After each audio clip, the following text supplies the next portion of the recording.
Welcome, everybody. Okay, it is working. Sorry, the cat stepped on my soundboard last night, and so it was in a weird spot. Siri, turn on living room air conditioner. Baby's screaming. That's just going to happen. All right, let me just pop out the chats on Twitch, and we can talk about what we're going to talk about. I found this video from a guy named Todd Starnes. Yes, Todd Starnes. And he's bizarre. He's like an old school radio host, like a Rush Limbaugh type of guy. But I was actually on the fence about whether to watch him or Flashpoint. I did grab Flashpoint, another Flashpoint episode. A call for fathers to stand up. Let's see. Gene Bailey and Lance Wallnau. Iran destroyed Chinese soldiers training on Canadian soil. What an absolutely insane thing to say, genuinely. What? Chinese soldiers training on Canadian soil. Flashpoint on Iran, Israel warns against dividing God's land. Praise for Trump's wisdom. Praise for Trump's wisdom. That was the description. Praise for Trump's wisdom. Go to Rumble, catch up on the latest. That, what?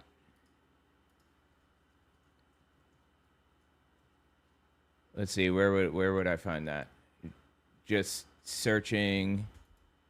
And here's some more with President Trump's. What we have to do is pray that the wisdom of God will be revealed to our leaders. That shit is wild, dude. You know what? I'm thinking we're going to watch this. Wow, they are really pushing this hard. This book. Eye to Eye. We haven't covered this video. This guy isn't even in this video. And they're pushing his book. They must be paying him good. Wow. I mean, he must be paying them well. That's what I meant. We have a California lawmaker says Christians cannot claim the rainbow. Okay. I'm sure. Let's listen. This is Todd Starnes. He's a right-wing radio host like Rush Limbaugh, like that style of nutcase. program. What an honor to have you with us. Wherever you might be, border to border, coast to coast. Thank you. I appreciate that. Across the fruited plain. Wow, we have a big show for you today. Of course, it's primary day in 4 states, and we have the big runoff in South Carolina, where there's a pretty contentious race for governor there. We'll check in with Josh Jones, our chief Republican strategist, coming up in just a little while. Also, James Tallarico, new audio servicing. You know, this guy loves to talk, and it's the gift that keeps on giving for the Republicans. Oh, yeah, because they've been using AI to lie about the guy a bunch, and it's just the gift that keeps on giving, right? Totally. It's easy to get gifts when they're being passed out for free by AI. Tallarico now says that he hates Christianity. And he did not say that. That wasn't AI. He said he hates the institution of Christian nationalism, basically. The way he worded it, they cut the end of the sentence off to make it sound like he said, I hate Christianity. He also is complaining about his whiteness. So we'll get into all of that. We've got the exclusive audio. We will be playing that for you a little bit later on. But only the first half, of course. On today. By the way, our telephone number, I want you to write this down, 901-260-5926. That's 901-260-5926. Now, there's some interesting audio. We're going to start with something a little different. I wanted to do the whole pond scum folks and the creature from the Black Lagoon. We're going to get to that in just a moment, but I want to start with something that has been bothering me of late, and we are in the throes of Gay Pride Month, right? Yes, we're in the throes of Gay Pride Month, totally. And it's interesting, ladies and gentlemen, and I think that when you step back and when you look at what's been happening in this particular Gay Pride Month has been, I don't know that it's been overly gay. I think it's just been overly weird and overly perverse. Interesting. Okay. How so, Todd? Right? It's not as if there are more things happening. As a matter of fact, I mean, if you listen to, for example, Tony Perkins and a lot of the other folks out there in the religious liberty world, that the whole gay pride thing is sort of fading. The colors of the rainbow are fading. What he really means to say is people are afraid to come out as pro-LGBT because the Trump administration is literally throwing people in concentration camps. That's what he actually means to say. But okay, go on. I mean, that's what they're telling us, and that may be the case. But it seems as though the celebrations are getting more profane and perverse. Just the other day, there was a new scandal involving who was it? It was one of these. I think it was Grosse Point, and which is an appropriate name for what was happening because apparently a rather large drag queen, a guy dressed in ladies' clothes, was spreading his legs and exposing his crotch. Oh my God, he's such an idiot. What is he even talking about right now? What is this? What is he talking about, a real event, or is he just fabricating this whole thing? I can't tell. I have no idea. To the children. I doubt it. No, that was not happening. Nobody was doing that to children, period. Parents did not seem to mind one bit about all of that. It's nonsense. Just all very, I don't know, weird and gross and sick and disgusting. I mean, just think about this. This is a famous radio host. This is what right-wingers are hearing every single day in and day out. They're being told, the liberals have gone too far, and here's an example of why. And he may even have an AI clip backing up, the claims that he's laying down. He's certainly twisting it completely out of proportion intentionally. This is what happens. This is why we are where we are today. So anyway, I say all that to point in your direction. Story at ToddStarnes.com. And this information came to us last night. I wanted to make sure we got the story up in time for today's program, and I would encourage you to go to ToddStarnes.com. Stearns? Todd Starnes? Isn't your name Starnes? It's an A, not an E, right? I'm confused. And check out our story. It's called California Lawmaker Says Christians Cannot Claim the Rainbow.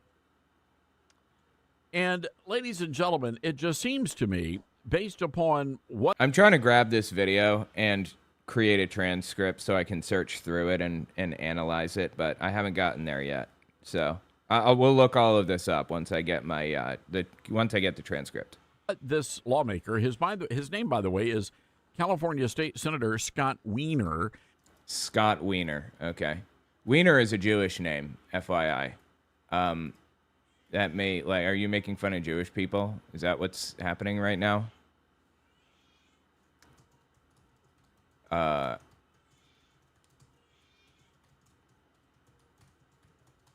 Scott Wiener, California lawmaker.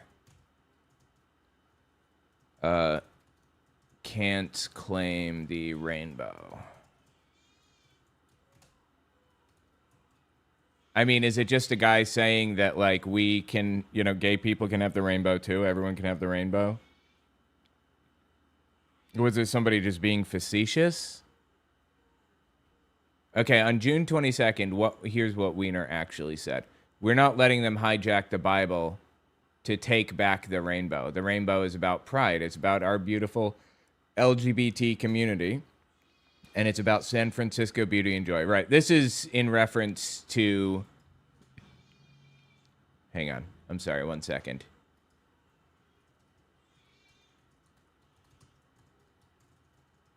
I'm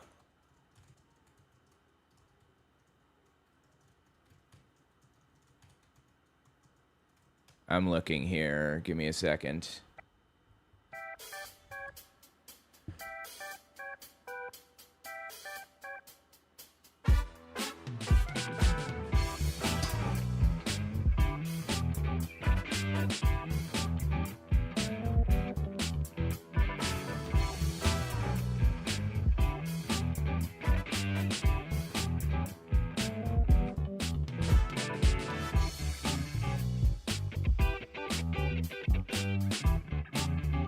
Okay, I think he just tweeted something roughly approximating Christians are trying to take the rainbow for themselves and not allow other people to appreciate the rainbow for their own reasons. Basically, that's what they're saying. Bro, I have no idea where to go on Metroid now. I have forgotten. Hold on.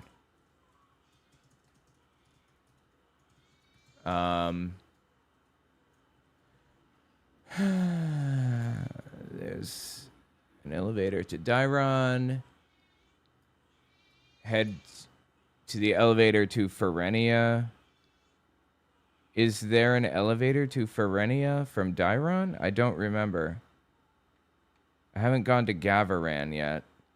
Like, long term. There's got to be a way to get to Gavaran outside of Berenia, right?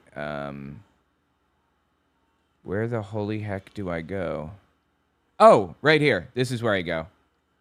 Yes. Okay. Dairon. How do I get to Dairon from here? There's a purple transporter. See if I can get to the purple transporter. That's going to be a pain in the ass to reach. I'm just going to Dairon from the elevator. I mean, the lift or whatever the fuck it's called. Okay, cool. Where the hell am I? Am I not in Cataract? Oh, I am. Okay, yes. So I go up and then right and then left. Got it. And so, yes, he did say this, but it was a much more mild version. And it wasn't like Todd Starnes is obviously using this as a propaganda opportunity. And by the way, he is the only one reporting, quote unquote, on this. It was a completely normal tweet, and he's turning it into this massive, insane thing because he thinks it's probably a slow news week. So why not? Will ruin someone's life. Sure. Weiner is running for the U.S. Congress. He's going to be replacing Nancy Pelosi in the San Francisco area. And yes, I do find it somewhat ironic that San Francisco will be represented by a Weiner in Congress. I mean, it's...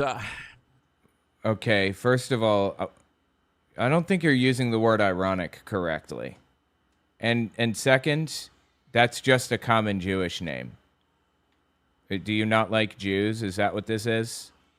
Do you have a problem with Jews? Who would have thought? But that's a conversation for another day. The fact of the matter is this guy's going to win. So this guy is going to go to Congress. He'll be packing up his buttless leather chaps and his other paraphernalia. Wait, is he gay? I mean, or are you just like making this up completely? It sounds like you're just making things up now.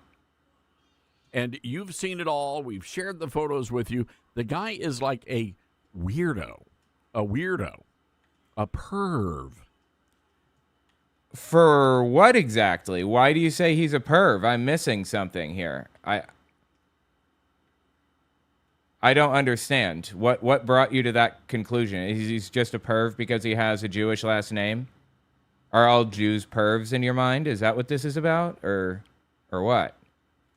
So anyway, Weiner is out there, and he is in really a mood. He's very upset because Major League Baseball has now backed away from punishing the 3 San Francisco Giants. No, I'll tell you what happened with this situation. The San Francisco Giants team had optional pride hats that people could wear if they chose to. And they were simply just the normal San Francisco team hats, but they had rainbow, like they were rainbow. It looked like a rainbow. Anyway, I don't know how else to describe it. You get the idea. So they could wear this hat if they chose. One guy chose not to wear the hat, and he just, everyone moved on with their life. Okay, fine. He doesn't want to wear the fucking hat, whatever.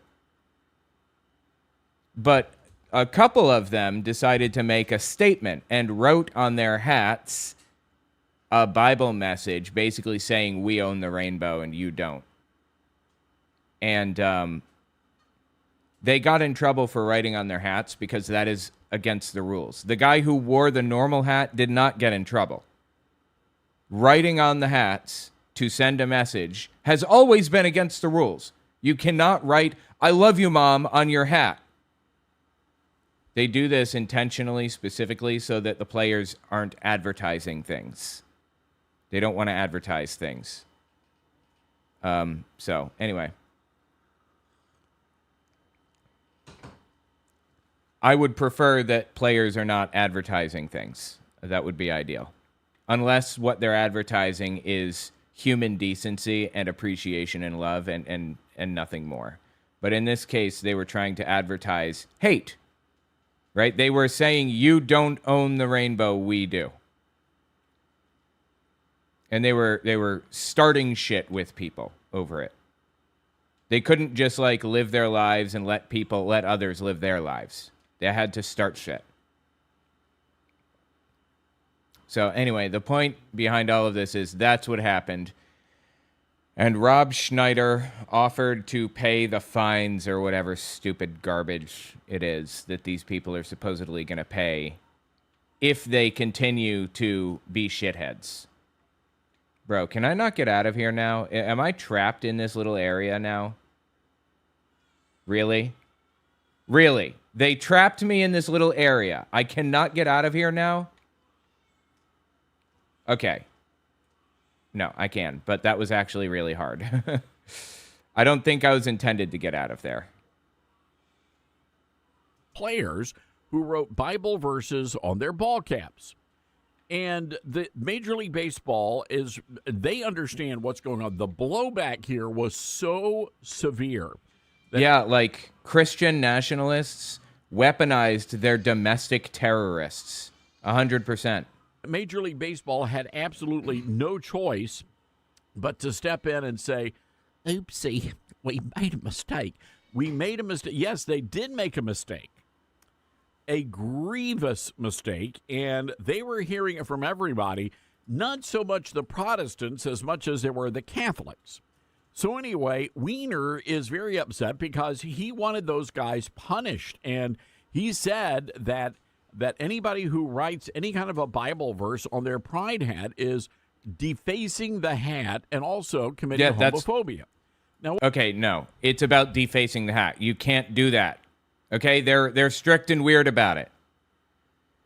They were provided with an official hat.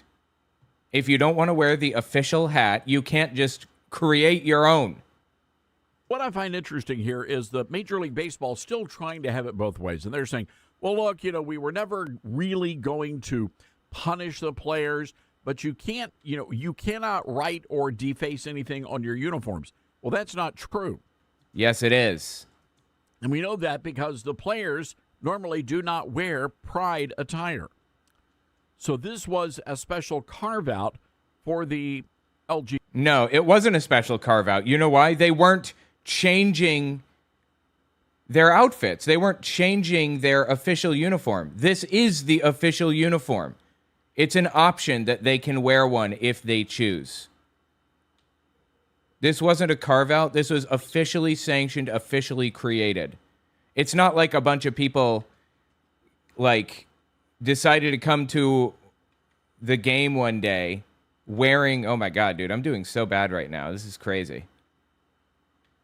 It's not like a bunch of people came to the game one day wearing some random hat that was completely unrelated to anything.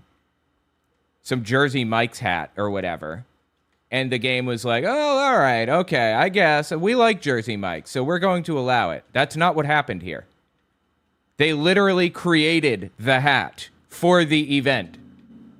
Very, very different. LGBT community. And we'll get to more of that in just a moment. So anyway, Weiner is still very upset about all of this. No, Helen, no, I don't. Weiner's upset? Weiner is upset? You're sitting here talking about it how long is it been? Weeks later now? How long ago did this happen? Who is upset about this? Really? I don't want to say he's butthurt. That's an inappropriate term for this. What a piece of shit, dude. Fucking please. What is wrong with you?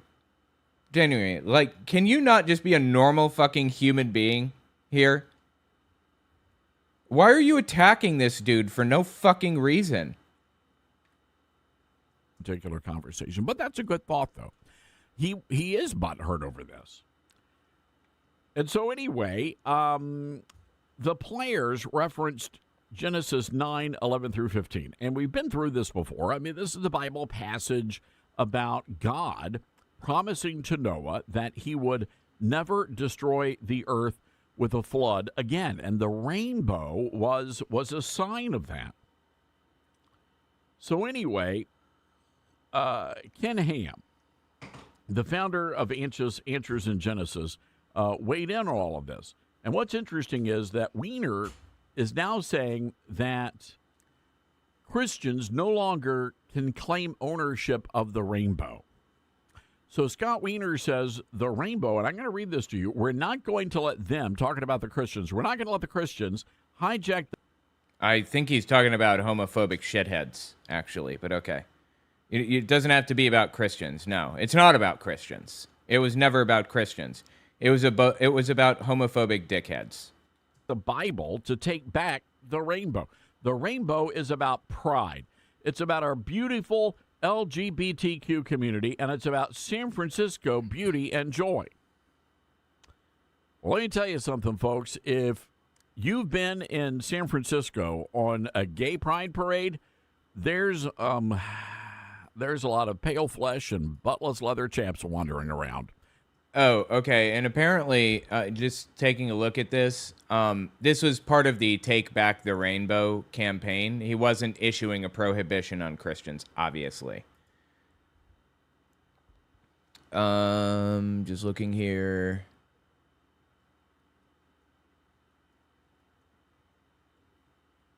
Yeah, I'm sorry. I'm just reading this.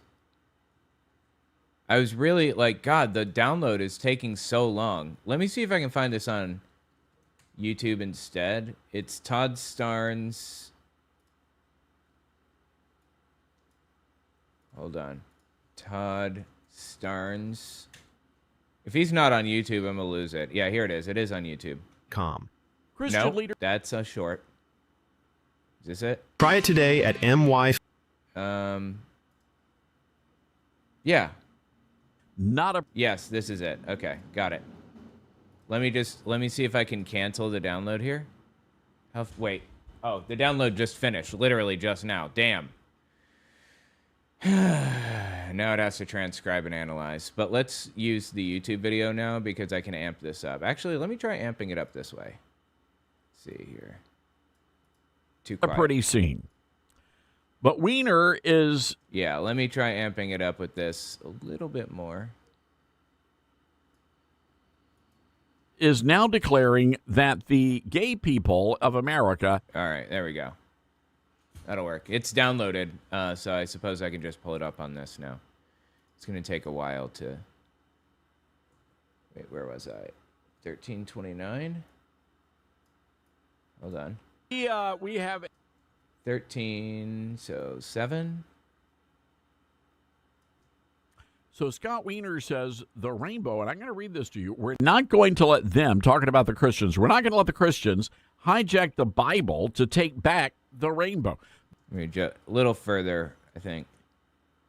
Now, Ken Ham, I want to get back to him. Oh, Ken Ham. And therefore, the people, but Weiner is now declaring that the gay people of America have conquered Christianity.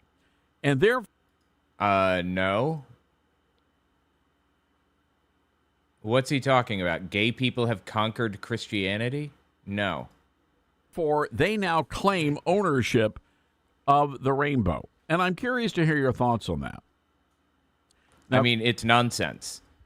This is why we are where we are in the United States. Because people like Todd Starnes are out of their fucking gourds and twisting things around and lying and getting people whipped into a blood frenzy over nonsense. Okay, like none of this was said. Certainly not in this context. It's garbage. And he's getting people intentionally pissed off over this stupid shit. Ken Ham, I want to get back to him. He's the guy that founded Answers in Genesis. And as many of you have been to the Ark Encounter in Okay, Ken Ham. Kentucky. Yeah, Rainbow Patent legal battle. Yeah, we'll see how that plays out. And here's what Kim Han had to say about all of this. The LGBT movement can arbitrarily determine that 6 colors, which they call a rainbow, are a symbol of their unbiblical movement. In doing this, they think they've hijacked the rainbow for their immoral cause, but they can never change the fact that the true meaning of the rainbow was given to us 4,300 years ago by the one who created the universe and thus owns everything. Okay, whatever. You can feel that way if you want. I could not, literally impossible for me to care less at this point.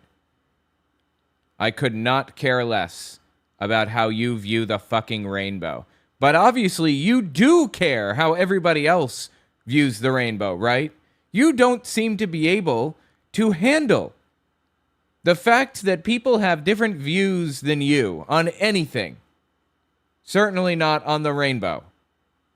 Including the rainbow. So Ken Ham's point is, yeah, the rainbow doesn't belong to the gay people. It belongs to Almighty God. Because God created it. Wow, and Ken Ham is the most trustworthy source here. So anyway, this is where we are right now. And Scott Weiner truly believes, and by the way, he doubled down after Major League Baseball backed away. He said about Josh Hawley, the senator who wrote the letter that prompted all of this, that Josh Hawley cannot process that Major League Baseball uniformly enforces its rules, and it does not have a homophobia exemption to its uniform defacement ban. So he makes things up. So Scott Weiner believes that all of you Christians, and especially you Christian baseball players, you must either pledge allegiance and devotion to the LGBT agenda, or you just have to find another line of work. Okay, no, you don't have to wear the hat. Again, this was already adjudicated and litigated out the wazoo. They don't have to wear the hat.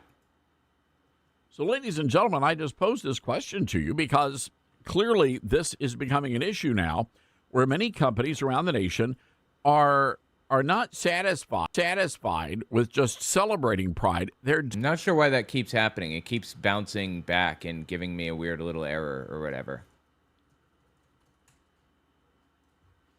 demanding that you celebrate pride. But I'm not demanding anybody do jack shit. You don't have to celebrate pride. You didn't even have to wear the hat. Some people chose to just bitch about it because they enjoy bitching about it, and it's that simple. They can't just live their fucking lives. They have to complain about it and pretend to be persecuted when there's nothing to be persecuted over. Okay, this isn't happening. What gets me, what does it say about the United States of America that we spend an entire month celebrating the LGBT agenda? An entire month. But we only spend one day honoring our veterans. I'm sorry, hang on. I'm going to close and reopen this.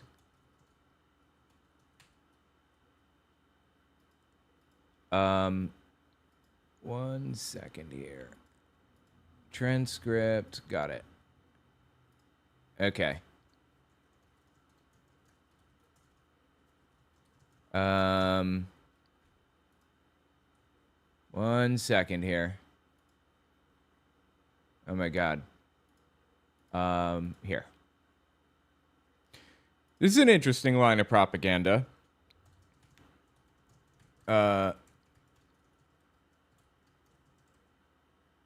So we only spend 1 day celebrating veterans. Interesting. Considering all of the government veterans programs that exist out there. How many government LGBT programs exist? Not many. They're a persecuted minority. Are veterans a persecuted minority?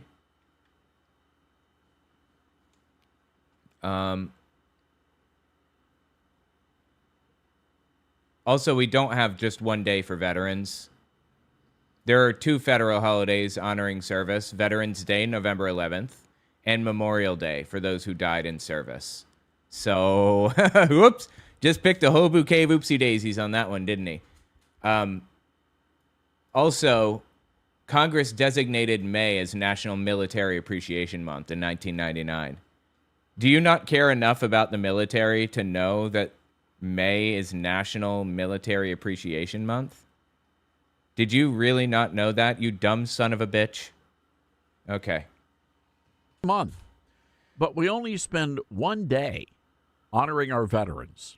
We only spend 1 day memorializing those who put on the uniform of this country and sacrificed their lives. Literally none of that is true. Not one bit of that is true. Every word out of his mouth was false. So that all of us may be free. What does that tell us about our culture and about who we are? Well, see, the thing is, Pride Month, even if it weren't true that Military Appreciation Month existed, Pride Month is designed to show people that they can exist without being hated, that there are people out there who care about them and want the best for them, and to teach people about being gay or gay history or whatever. That's the whole point. To teach the world, to teach the United States at least, that gay people exist. They're out there. They're here, they're queer, get over it, so on and so forth. Dude, this animal is trolling me so fucking hard right now. Anyway, the point is, that's what it's for. That's why Pride Month exists. To show that gay people are here, that they're around. You don't need to learn about Military Appreciation Month or about the military or whatever. Sorry. Only celebrate our veterans 1 day out of the year. That's just not true. Literally none of that is true. But we spend an entire month celebrating pansexuals and two-spirit yahoos Nope. who do unmentionable things with trees and other things. Who do things with... I'm sorry. What? One more time. Unmentionable things and two-spirit yahoos who do unmentionable things with trees and other things. No. What unmentionable things do people do with trees? This is part of the push to frame anybody to the left of hunting immigrants for sport as out of their heads, as insane. What is wrong with this dude? Like, genuinely, why is he like this? What drove him to the point that he's willing to demonize people to this degree? Knowingly, in my opinion. Why is he willing to lie and twist things around and propagandize on behalf of right-wing extremists? Do they have something on him, or is he just evil? It's hard to tell. Our telephone number, 901-260-5926. That's 901-260-5926. I don't know, maybe we need to revisit Veterans Day and Memorial Day. Maybe we need Wait, he just named both of them. He just named both of the days. You said there was one day. Is there one day or are there multiple days? Are you kidding me right now? to extend that particular holiday so we can honor and we can respect the men and women who are fighting to keep us all free. So again, our telephone number, 901-260-5926. That's 901-260-5926. Curious to hear your thoughts on that. This is the Todd Starnes Show. Hear what's happening. Okay, yeah, we're jumping forward 5 minutes. That was absolutely fucking wild, dude. 15, 16, yeah, here we go. All right, welcome back, everybody. This is the Todd Starnes Radio Show. We have got a lot of ground to cover today, but let's go to the phone lines, 901-260-5926. Nelson in Georgia listening to us today. Hi, Nelson, what's on your mind? All right, Bill, let me give an outro to that. Anyway, tell me what you think in the comments. This dude is a complete piece of trash, dude, seriously. That may be too short for a single episode, but let's continue. This is Todd Starnes. He is a right-wing broadcaster and propagandist, kind of like Rush Limbaugh before he died of cancer. Anyway, let's listen to Todd Starnes, see what he has to say here. Hey, Todd, love your show. Listen to it every day. You remind me so much of Mr. Rush Limbaugh. It's not even funny. I listen to him for over 30-something years. So. Wow. Well, thank you, sir. I appreciate that. Rush is, anyway. He's a vile piece of shit. Todd Starnes is. Just disgusting, some of the shit that this dude says. You remind me a lot of him, and he's just...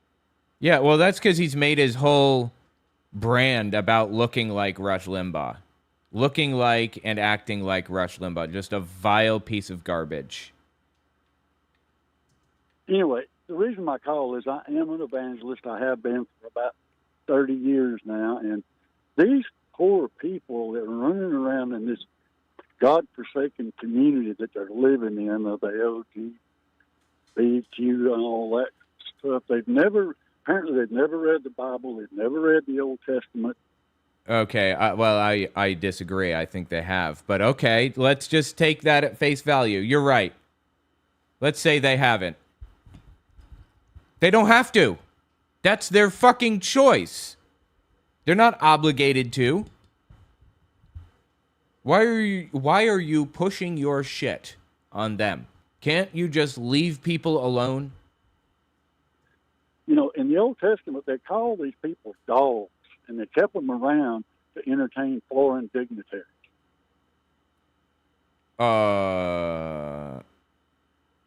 Okay, that was a weird thing to say, a disturbing thing to say. You're saying foreign dignitaries used to like gay people? Is that what he's saying? And Jews in the Old Testament used to keep gay people around so that they could like take advantage of them and stuff. Is that what he's trying to communicate? And you're proud of this? You think this is good? You think we should do that today? Like what? Glad to see you back on my YouTube feed. Seems that for more than a year, YouTube has scraped you out of it, even though I am subbed for years. Cheers. Well, thank you. Welcome back. And yes, YouTube has been scraping me out of everyone's feed. So it is what it is. I don't do this for the money. I do it because I enjoy it, and the money helps me survive. So, yeah, I would do this whether I was paid or not. It's just nice to get paid for it. You don't believe that? Research the Old Testament scriptures and you'll find it. It's an abomination against God, and they can run. Well, then why did they keep people for foreign dignitaries then if it's an abomination against God? It's absurd. Arguably, that's not even true. Arguably, it was not an abomination like that. one could argue that God genuinely did not give a fuck. Dude, I can't get it. This guy is trolling the fucking shit out of me right now. Please leave me alone. My God, dude. That was insane. Around and preach and demand everything that they're demanding. But one day they're going to stand in front of a living God. And, when you're judged. Great. That's my fucking business, not yours. Leave me alone and let me face my judgment on my own terms. Okay? And stop trying to shove it down my fucking throat. According to the Bible, you're not able to say one word, but you're going to hear and see everything that you've ever done wrong in your life. Fine. Awesome. I will face that when I get there. Thank you. Leave me alone. He's literally trying to force his beliefs and way of life on people and not letting them come to their own judgments, their own life decisions on their own terms. He can't just leave people alone. And it's... Wait, can you check out Greg Locke after this? Is something going on with Greg Locke?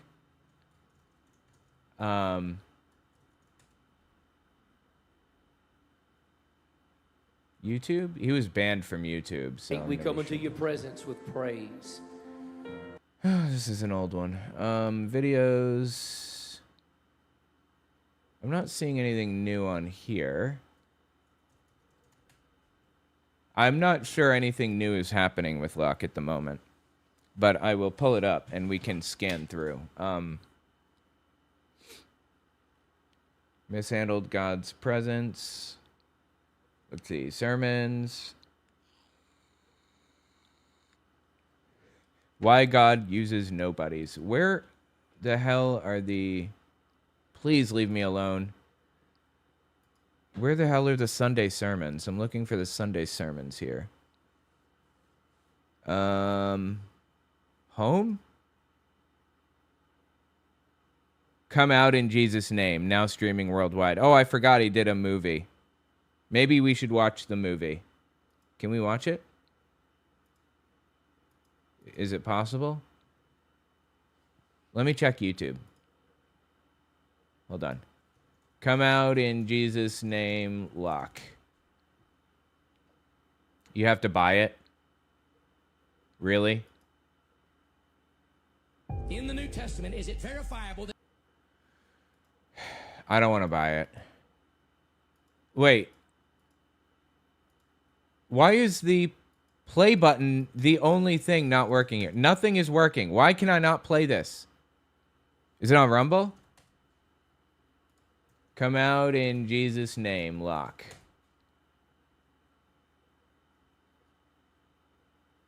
There has got to be somewhere to watch this movie without buying it. YouTube Rumble Shorts.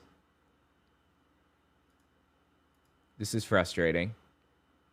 How churches mishandle God's presence and how to carry it right. Let's see. Thank you, Lord. Let me get Eric. Who else? Thank you, Lord.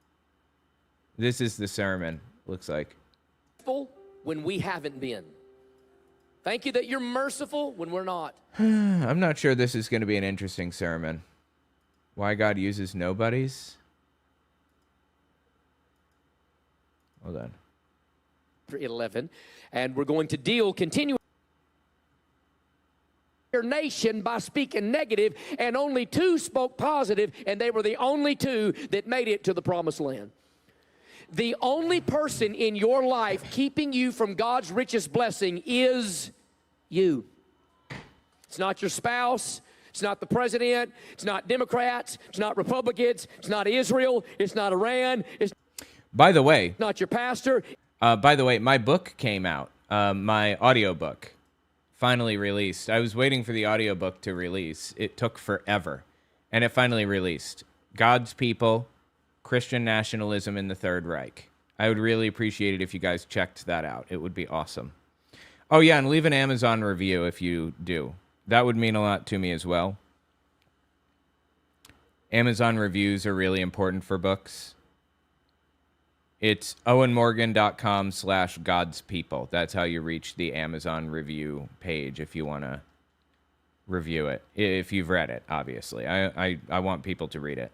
And audiobooks are awesome, genuinely. We were designed to read stories. I'm sorry. We were designed to listen to stories. I mean, we evolved to sit around a campfire and hear people tell tales of other villages, you know? We didn't evolve to read. That was an emergent property that, like, propelled society forward or whatever. But we very much evolved to listen to stories before we evolved to read, so... audiobooks are awesome, genuinely. You should give them a try if you haven't already. And make the first one my audiobook. That would be awesome. Anyway. All right, let's continue with Todd Starnes. I was really hoping to find that movie, that Greg Locke movie, but I couldn't. Whoop. So tragic. I mean, I've seen people that died, and you know they went to hell because of the expression on their face. Okay, wait. The expression on their face after they were already dead? They went to hell, and you know they did because of the expression on their face after they died. Do you think this dude's ever heard of rigor mortis before, or no? And I've seen people that died, like my mother, when she went to heaven, she smiled. After she died, or?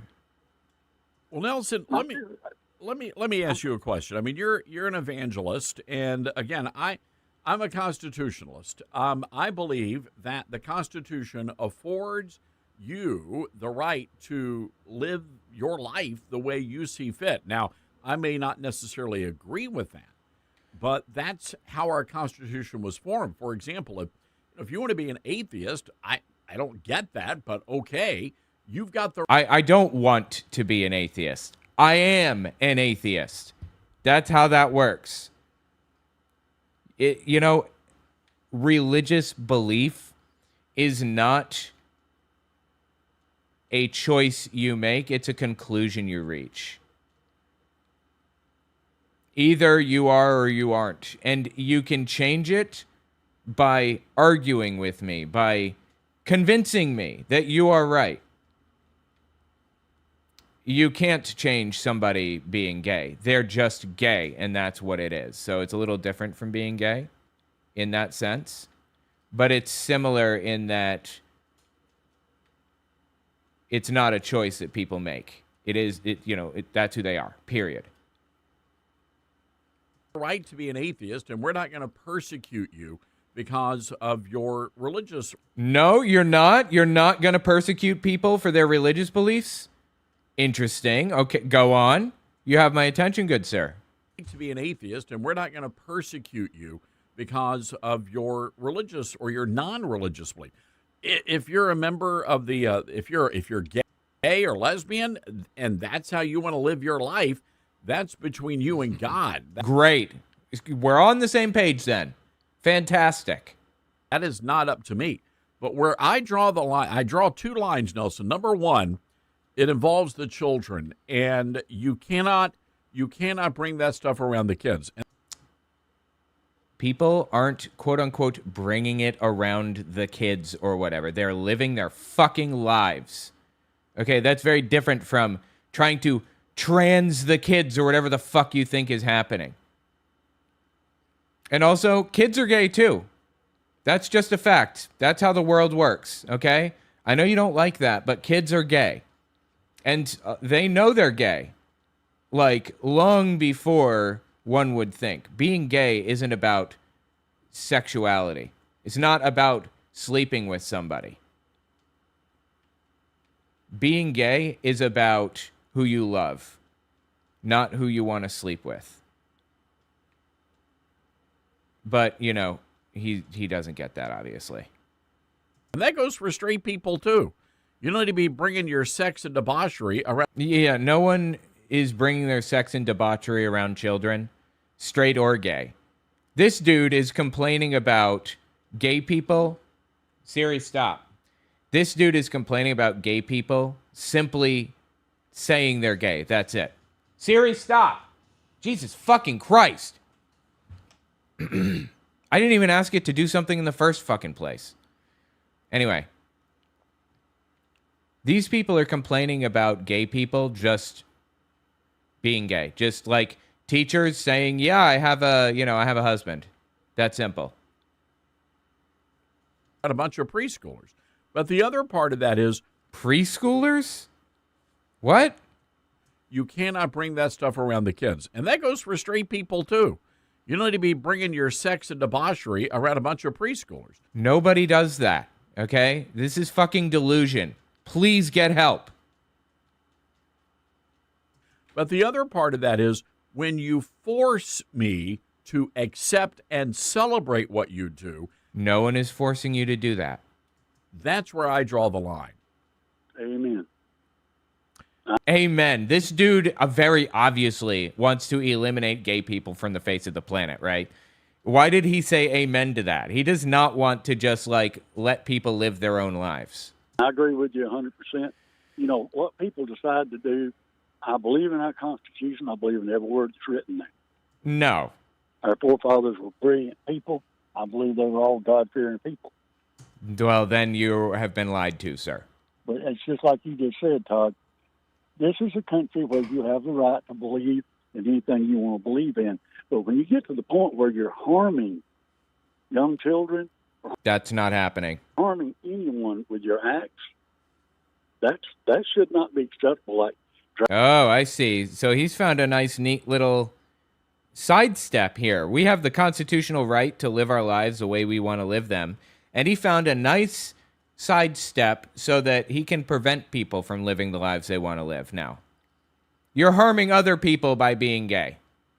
I see. Okay. Drag queens, being involved in grammar schools. My granddaughter told me... drag queens involved in grammar school? Is that what he just said? What the fuck is grammar school? Something the other day. She's 10 years old. And they were talking about the only thing they live in Tacoma, Georgia.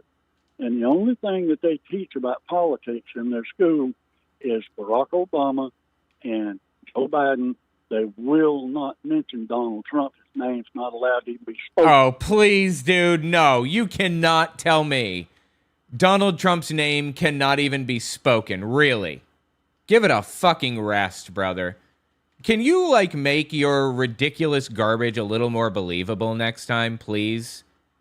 He's the president of the United States, okay? You know how I've seen people handle it? In the past, students are supposed to write essays on the book that the president has written. Well, this president's book is complete fucking garbage. So my kid, instead of writing an essay on the president's book, my kid's teacher had them write an essay on J.D. Vance's book. Because he's, roughly tangential to the president. So it's totally reasonable to write an essay on his book. But Donald Trump is not intelligent enough to write essays on. There's nothing knocking around between those ears. That's how I've seen schools handle it in the past. Trump is an embarrassment. You want people to have pride in the country or whatever, you're out of luck. That's not happening while Trump is in power. It's just not. But nobody is telling children to stop talking about the president. Fucking please, dude. In the classroom. I am not surprised by that at all. Yeah, and then that's wrong. Because, when I went to school, I'll be 70 years old in August. When I went to school, we learned about all presidents when I studied American history.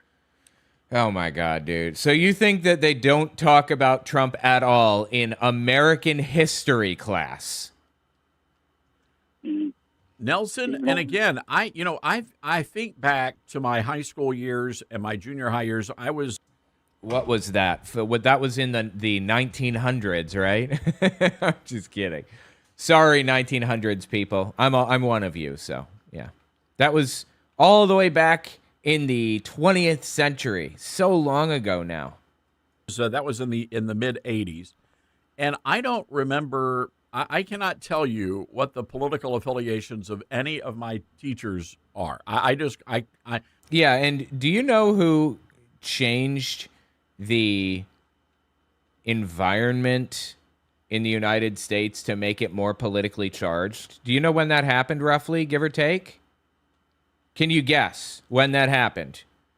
Who weaponized politics so ridiculously hard? Any ideas? To this day, I could not tell you whether they were a Republican or Democrat. And I could, back in 2004, 2005, when I was in high school, I could tell you what the political affiliations were. I wasn't even political, but I could tell. You know, there was this strict shithead who covered the Civil War. And I figured at the time, even though I wasn't political, I believed he was probably going to cover it unfairly in favor of, like, the Confederacy or whatever. But I felt that he covered it fairly, actually, at the time. I could probably find issue with it today if I listened to the lessons again. But it felt pretty fair to me at the time. You could still tell who was, like, politically motivated and out of their fucking gourds. Respected that because I think there was a line that was not crossed. People, you know, the teachers back in the 70s and the 80s, and I would say even into the 90s, were busy teaching, you know, kids how to read, how to do math, how to, I don't know, dissect a pig or a frog. I mean, that's basically what school was about. It was not about indoctrination. And by the way, we've got some polling data coming out. I mean, it's explicitly about indoctrination today because Donald Trump wants it to be, because Project 2025 wants it to be about indoctrination. It is explicitly, intentionally about indoctrination. And he's pretending that, like, we're the bad guys here. Like, we're the problem. Like, we have moved so far from normal. It's genuinely fucking horrifying to look at where we once were and look at where we are today because of Donald Trump. And look at how hard it's going to be to get back to where we were. A shocking number of Democrats hate America. And the reason why they hate America is because predominantly of what they've been taught in these public school classrooms. So now, Nelson, thank you for the call, and thank you for the great work you're doing as an evangelist, spreading the gospel message. We need more of that. Oh, please. He's not spreading jack shit. He's 70. He's probably sitting at home listening to old Rush Limbaugh videos and new Todd Starnes videos and complaining about the immigrants and shit. 901-260-5926, our telephone number. That's 901-260-5926. And look, I know that gets me in trouble with a lot of folks out there, but it does? Who the fuck is it getting you in trouble with? Todd? What are you talking about? I truly do believe that you have a right under the Constitution to live your life however you want to live your life, but do not force me to accept or celebrate that decision. Oh, I see. He's saying he's getting in trouble with the right because he says that the Constitution is a real document that exists and has granted people rights. Got it. And by the way, because if you get to a point where you're forcing people to do something, then you can turn around and you can do it to me. Right? Exactly. Yes. Correct. Glad somebody connected those dots. Unfortunately, it doesn't matter. He's found a nice, neat little pathway to attack people anyway. By the way, I want to direct your attention real quick to our website as we go to break. All this month, we're raising money for what we do here. We're starting a foundation to support conservative journalism, and we would love... Okay. That is... what's the term? Those things are mutually exclusive. Conservative journalism. Journalism is by definition supposed to be unbiased. You're not supposed to be able to tell if somebody is conservative or liberal if they are journalists or if they're acting in a journalistic capacity. You mean funding conservative commentary, right? That's what you meant? Funding conservative commentary? I think, like, these people just don't seem to understand what journalistic integrity is at all. They have no clue. They're just completely in the dark here. Your support and your help. And if you go to ToddStarnes.com right now, you'll see a lovely picket fence and an American flag, and you'll see the link there, support the Todd Starnes Show.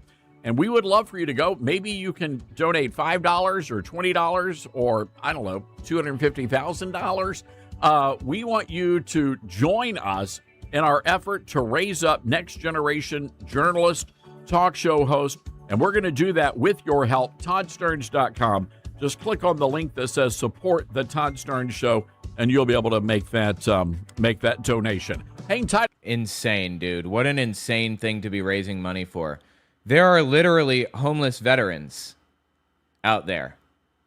There are homeless veterans, and instead of funding for homeless veterans, you're funding for this. Okay. Got it. I guess it's kind of like him shouting out his Patreon, right? I don't have a problem with Patreon. Like, you have to fund your own system and all of that. But okay. Everybody, got to take a break. We'll be right back. All right. Anyway, yeah. Tell me what you think about it in the comments. This is fucking psychotic. Everything about this is psychotic. Let's see. How long was that? That was an hour? Yeah, that's a good stretch. Okay, let's hit the next one. August. This is the Todd Starnes Radio Show. This is Todd Starnes. He is out of his gourd, insane, drunk on Trump juice. I want to give this a listen, see what he has to say. I think this is a caller segment, maybe? Check this out. We are counting down the days now. August 11th is when my new book will officially be in bookstores. Okay, nobody gives a fuck about your book. By the way, I have a new book that I wrote. I'm just kidding. No, I do have a new book. It's called God's People, Christian Nationalism in the Third Reich, if you want to give it a read. 11 biographical essays on important figures in the Third Reich. And I did some heavy research for it, too. Anyway, owenmorgan.com/godspeople. I'm not going to let him shill his book. I'm sure it sucks. Extremely very proud. 26 interesting report out of CNN on voters who are very proud to be an American. Cut number 13, please. Again, 56% overall have an extremely very much proud of the country. It's 29% among Democrats. It's 90% among Republicans. Yeah, why do you think that is? Why do you think Democrats are ashamed to be an American right now? Of all times in history, why do you think that would be happening at this immediate moment? People are literally, right now, being sent to concentration camps as we speak. Do you think people were proud to be German who were opposed to what Hitler was up to in Germany in the 1930s? I would say probably not, right? I would say they were horrified by what was happening, if I had to guess, right? But he's got to turn this into some ridiculous fucking culture war issue. Look at that staggering gap between the parties. Look at it on the other end here. Only a little or not proud at all. It's 36% among Democrats. That number among Democrats, it's higher on the low end there than it is on the extremely proud end, and it's only 3% for Republicans. So a massive partisan divide on that question of being proud to be an American. So I'm just curious, ladies and gentlemen, why is that? Why is it that Democrats do not like our country? They are not proud of our country. Fascinating. That's not a CNN poll, as it turns out. This is an NBC News poll, not CNN, dumbass. Wow. Color me surprised. This guy doesn't know how to look at sources. The figures are accurate. Overall, 56% of Americans are extremely or very proud of the country. 29% of Democrats versus 90% of Republicans. And on the low end, only a little / not at all was 21% overall. 36% among Democrats, 3% among Republicans. Exactly the splits he cited. So, yeah, that's accurate. I think it's really funny that he misattributed the source. That's top tier shit. But the Democrats hate America thing, that is not in the data. I don't hate America. I love America. I want America to be better. We shouldn't have to accept the way things are. A fascist fucking dictatorship. This is unacceptable. We should want to make things better, right? I mean, people bitched nonstop about Obama and Biden. Did they hate America? Were they America haters? Because they disagreed with the president and what the president was up to? If they didn't hate America when Biden or Obama were president, then why do I, quote unquote, hate America when Trump is president? We don't hate America. We're ashamed of what America is doing right now. Very different. I don't want America to fail. I don't want to destroy the country. I don't want to work with ISIS to take it down or some shit. I want it to be better. Well, let's go to the phone lines here. 901-260-5926. Greensboro, North Carolina. Kyler listening to us on WSJS. Hi, Kyler. What's on your mind today? Kyler with a K? Okay. Metal fucking name. Go on. Hey, sir. I just wanted to call in because I've heard your radio station a few times over the days, and I just want to give a different perspective, if you don't mind. No, not at all. Why is it that Democrats, in your estimation, are just not proud to be American? I think it could be a lot of reasons. I think a lot of Americans are currently struggling. I think everyone can agree with that financially. A lot of people are struggling. I believe. Absolutely. And it's Donald Trump's fault right now. Like, there was never a time when you there was never a time when you could so cleanly map onto a single individual the factors that made a country fail. You know, like the 2008 financial crisis was pinned on a single individual, but it wasn't really an individual's fault, right? It was like a conglomeration of banks that made a lot of those decisions that kind of fucked everything to kingdom come. And it was a lot of politicians who looked the other way and allowed things to happen and so on and so forth. Sorry, hold on.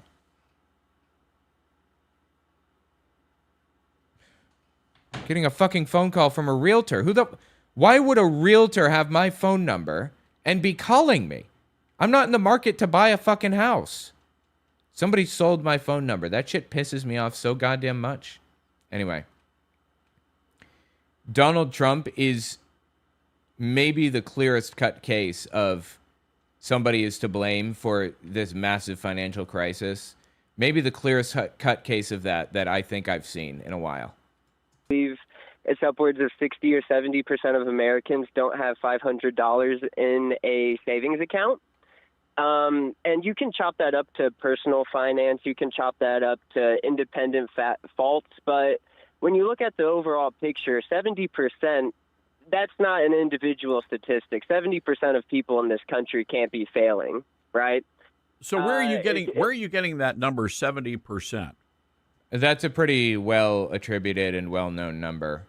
And it's actually 70% of the country can't handle a $500 emergency. I believe that was the official figure.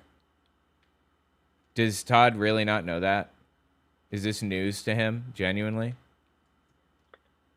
If from the most recent data that I've heard, again, I'm on my lunch break, so I don't have the No, that's the okay. website or the links off the top of my head, so I apologize. No, the reason I had heard there have been some studies done, Kyler, and I don't mean to interrupt, but I want to clarify this. But the number was not 70%; it was more like 40%, nearly 40%, have less than $500 in cash savings on hand to cover some sort of an emergency, which is still a pretty high number, but it's certainly not 70%. But let's find out. No need to wonder. Just loaded up our question gun. Let's go answer hunting. Okay,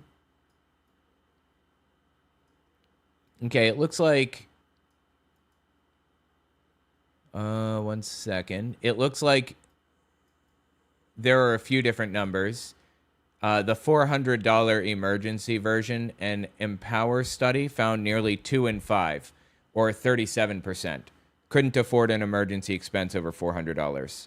The $1,000 emergency version runs a bit higher.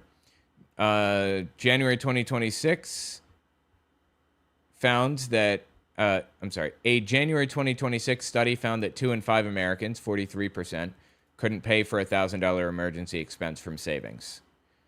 So I guess it depends on the thresholds. But the point is, yeah, this is a disaster. I wanted to, let's qualify that, but go ahead and finish your thought. Yeah, I appreciate that. Thank you. Yeah, and by all means, yeah, if there's something that you hear that you okay, yes, he will correct you. We've already proven he would. Move on with the point, Kyler, please. I'm begging you. Differently, I appreciate that. And so I wanted to go ahead too, and I'm 25, so I was born 2000, right before 9/11. All of that stuff happened. And so my generation, the earliest years we can remember is growing up under this new world after 9/11, right? And you had the '08 crash, and then you had some recovery after that. Obviously, things didn't get better, but you had a little bit. Our economy picked up. And then up into the late 2010s, as I turned 18, Trump comes into presidency, and then we have the pandemic, and that's another really big recession. And you see... Yeah, no, we haven't gotten a break in our entire lives. The boomer generation was handed a phenomenally good economy by the generation who fought in World War II, and they squandered it and fucked us all, and are continuing to fuck us right now as we speak. Bro, I am lost. How the fuck do I get out of here? All of these recessions start to come one after another, and wage growth doesn't increase. All of these things don't increase, but you see the stock market increases. But majority of Americans don't hold a large amount in the stock market. So that's a lot of that's going to shareholders. A lot of that's going to the wealthier Americans and to the people that are struggling. And so when you look at that, and then you would combine that our tax dollars are going for overseas to wars that we don't want to fund. We're being told that we need to bomb Iran into oblivion and things like that. I mean, heck, if you took all of the... Heck, language, sir. We do not use those types of words around here. The money we have just spent on the war in Iran, everything that our government says we can't afford, and you took all that money that we just put into bombing people, into all of the programs that would make people's lives better, we would be fine. So I'm not going to disagree with you on some of that. And you've said a lot, and I want to try to break it down and respect your lunch break. This is the progressive position. Republicans pretend that none of this is really objectionable, but the Republican Party line is to reject all of it. But they feel like they can't reject it because it's designed to help the average person. This is socialism. What we're talking about right now, this is socialism. Certainly in their minds. Socialism at the end of the day is really just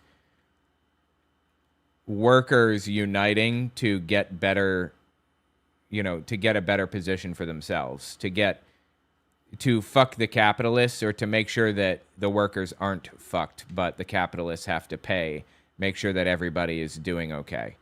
But in their mind, socialism is communism.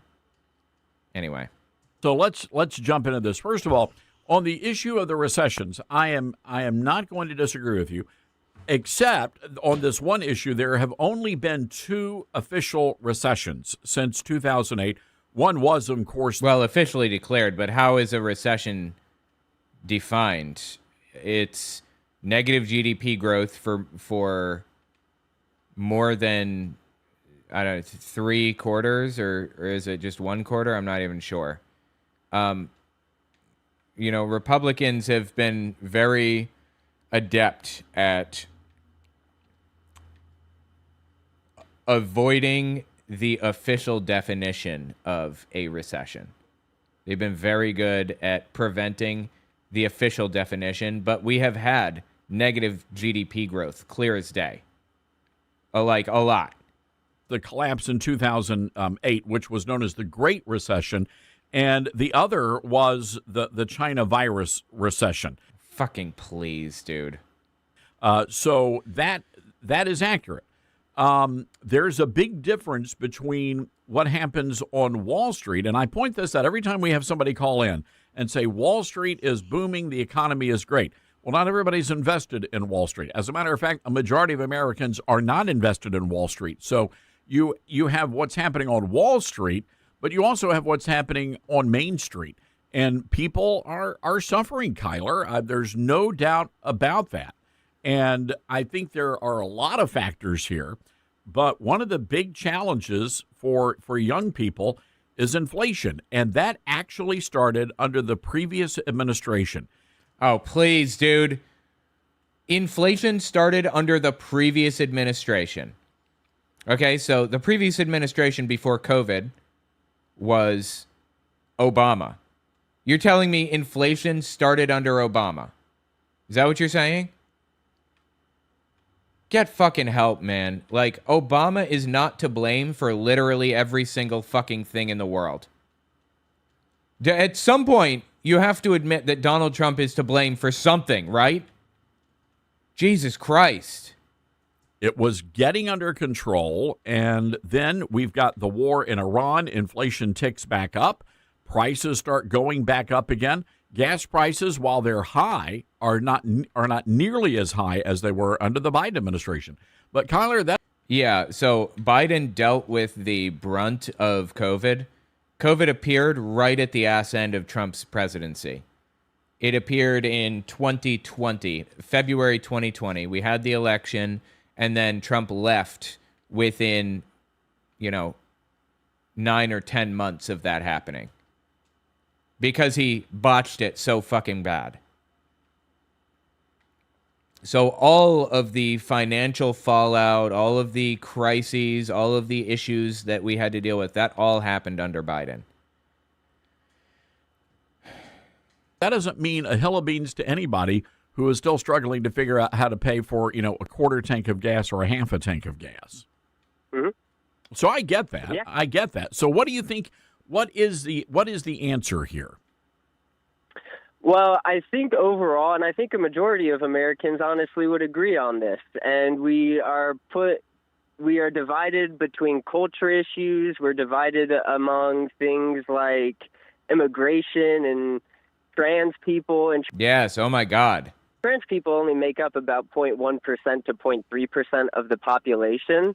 I don't know about that. I mean, no, that's accurate. That's what it is. Please get help if you think it's more, if they're like permeating every area of society. Okay? It's just people trying to live their fucking lives. If you listen to Hollywood, they make up 90%. No? What are you talking about? Right, and again, but just like you said, Wall Street's not the real world, and neither is Hollywood, right? Right, but they control the media and they control the national narrative. No. And when you tie in with organizations like the Human Rights Campaign, you have a very teeny tiny demographic of the population that has a massive amount of control. No. No to all of that. But again, do you think that trans? Hold on. Do you think affect your life? I'm about to answer that question for you. Why do we need, for example, drag queens going into preschools? We don't have that, nor do we need it. This isn't real. And spreading their crotches in front of the children. What educational value is there in that happening? Well, first of all, preschools are not official government schools. Kindergarten is the first grade level. FYI, I don't know if you knew that. But second, that's not happening anyway. So I think that conservatives love to create these hypotheticals. Tyler, it's not a hypothetical. Yeah, there are videos all over social media right now. Let's see it. Show us then. Let me verify that it is not AI generated. Nobody is doing this, okay? Now, all over social media. Of drag queens going in and showing their genitalia. Showing their crotches, children. Yes. Why are you spreading your legs in front of children that are 4 and 5 years old? Why are you forcing children 4 and 5 years old to participate in gay pride parades? Why is that? What is the educational value of a 4-year-old doing that? So I let me flip this back around. No, there is no flipping. There is no educational value. This isn't happening.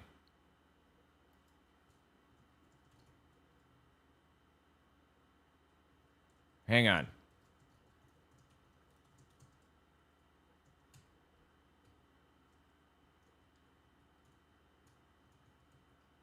Hang on.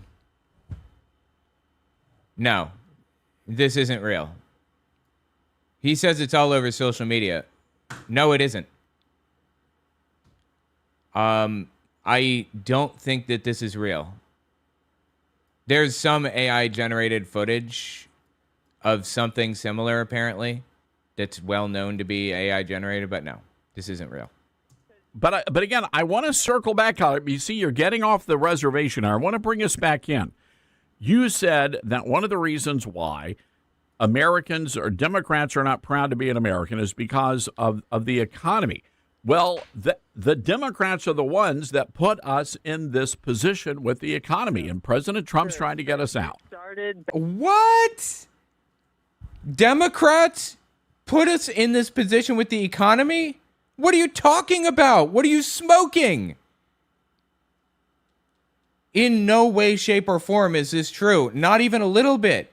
You can't even twist reality around to interpret it that way. What is he talking about? Yeah, that video, I'm sorry, hang on. Pulling this up. No, this is not real. This video that he described about a drag queen waving things in front of children is not real. That's completely fictitious. Why am I not surprised that he just, whole cloth made shit up like that? It's truly fucking disgusting that these people are so willing to flat out, bald-faced lie like that.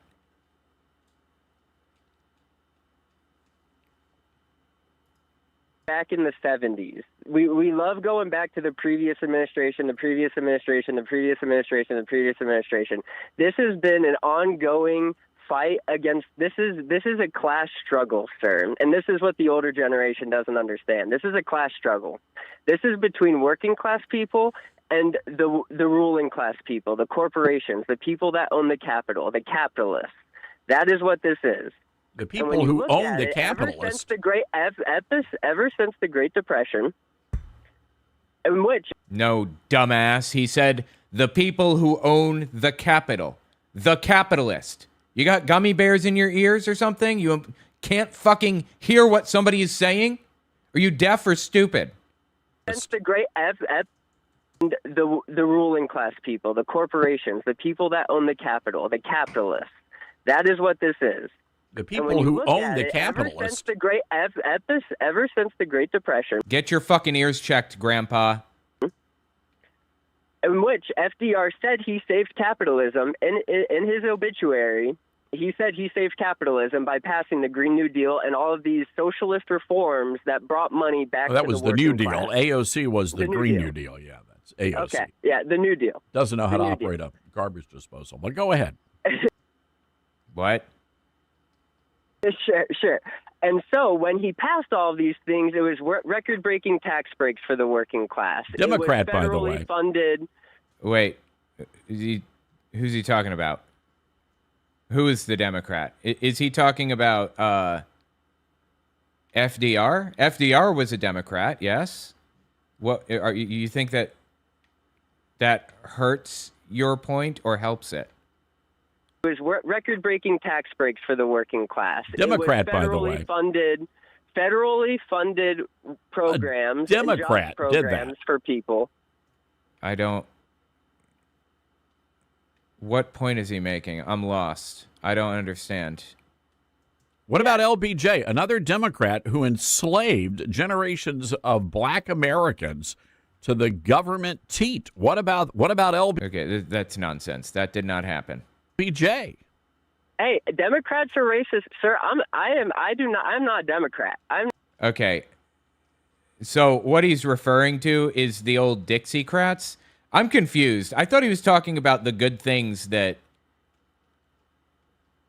I should probably step back. Let me just step back a little bit. Listen one more time. Capitalism. In his obituary, he said he saved capitalism by passing the Green New Deal and all of these socialist reforms that brought money back to the working class. That was the New Deal. AOC was the Green New Deal. Yeah, that's right. AOC. Okay, yeah, the New Deal. Doesn't know how to operate a garbage disposal. But go ahead. Sure. And so when he passed all these things, it was record-breaking tax breaks for the working class. Democrat, it was by the federally way. Funded. Yeah, record-breaking tax breaks for the working class. Yes, Democrat. Correct. Okay. Federally funded programs. Democrat and job did programs that. for people. What about LBJ, another Democrat? I don't. What point is he making here? Who enslaved generations of black Americans to the government teat? What about LBJ? What does that mean? Enslaved Americans to the government teat? What could that possibly fucking mean? And why are we talking about something like some one-off bad thing that LBJ may have done? We're talking about a massive structural change that FDR did to society, to capitalism. And you're talking about LBJ, something like, I don't understand what he's even going on about here or why he's going on about it. Hey, Democrats are racist, sir. I'm not a Democrat. I'm not a Democrat, sir. So I think Democrats and Republicans are awful. And so what are you? If you're not a Democrat, you're not a Republican. What are you? He's exactly what I am, a progressive.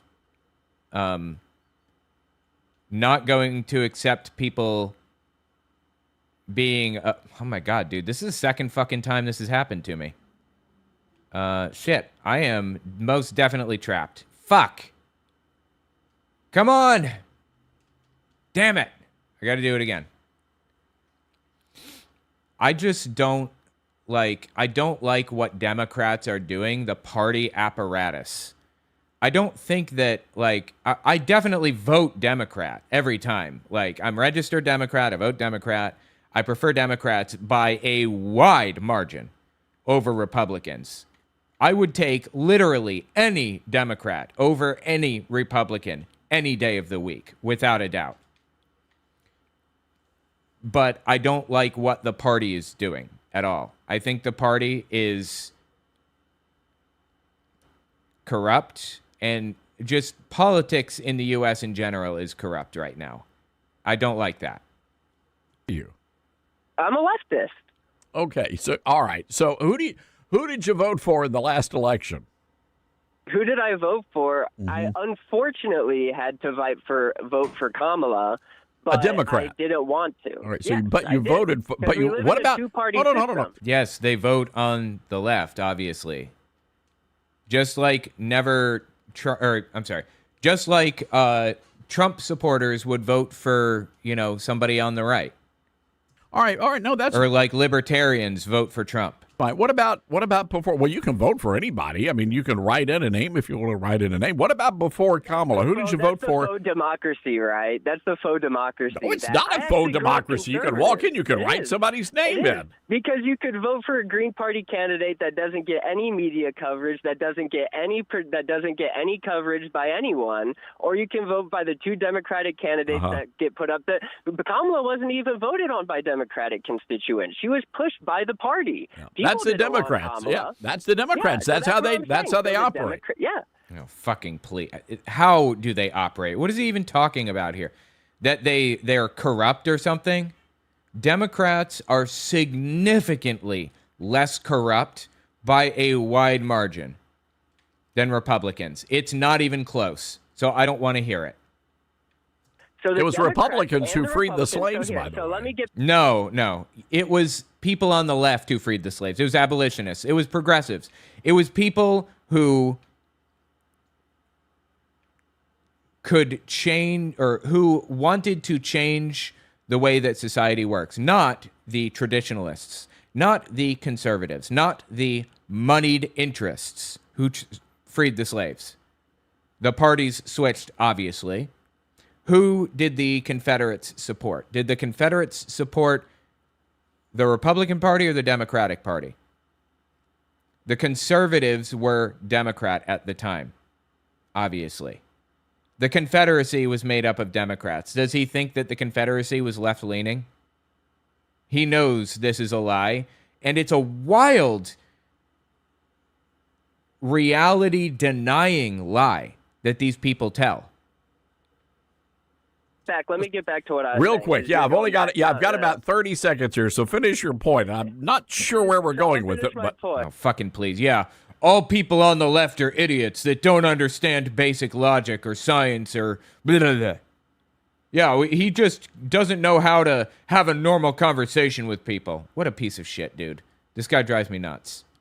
I'll finish my point. Okay. This has been the decay of our society and the collapse of the American empire is due to decades and decades of corporations pulling back our rights and our funding, and instead they go on the media and they tell you that trans people and immigrants are our problem, when instead we spend hundreds of billions of dollars to bomb school children overseas, and we say that we're protecting freedom by doing it. Yeah, you know what? It sounds to me, Kyler, and I don't mean this in a negative way. I just like spewing the facts here. Here we go. The facts with Todd Starnes. What you just described, you have just described yourself as a Marxist. That's what? As a Marxist? Are you kidding me with this right now? You cannot be fucking real with this. He's a Marxist because he wants people to be able to survive and have more than $500 in savings? That's what you are, a Marxist. Boogie word. Oh. You said they didn't. You said that they didn't indoctrinate you in the 70s and 80s, but they did.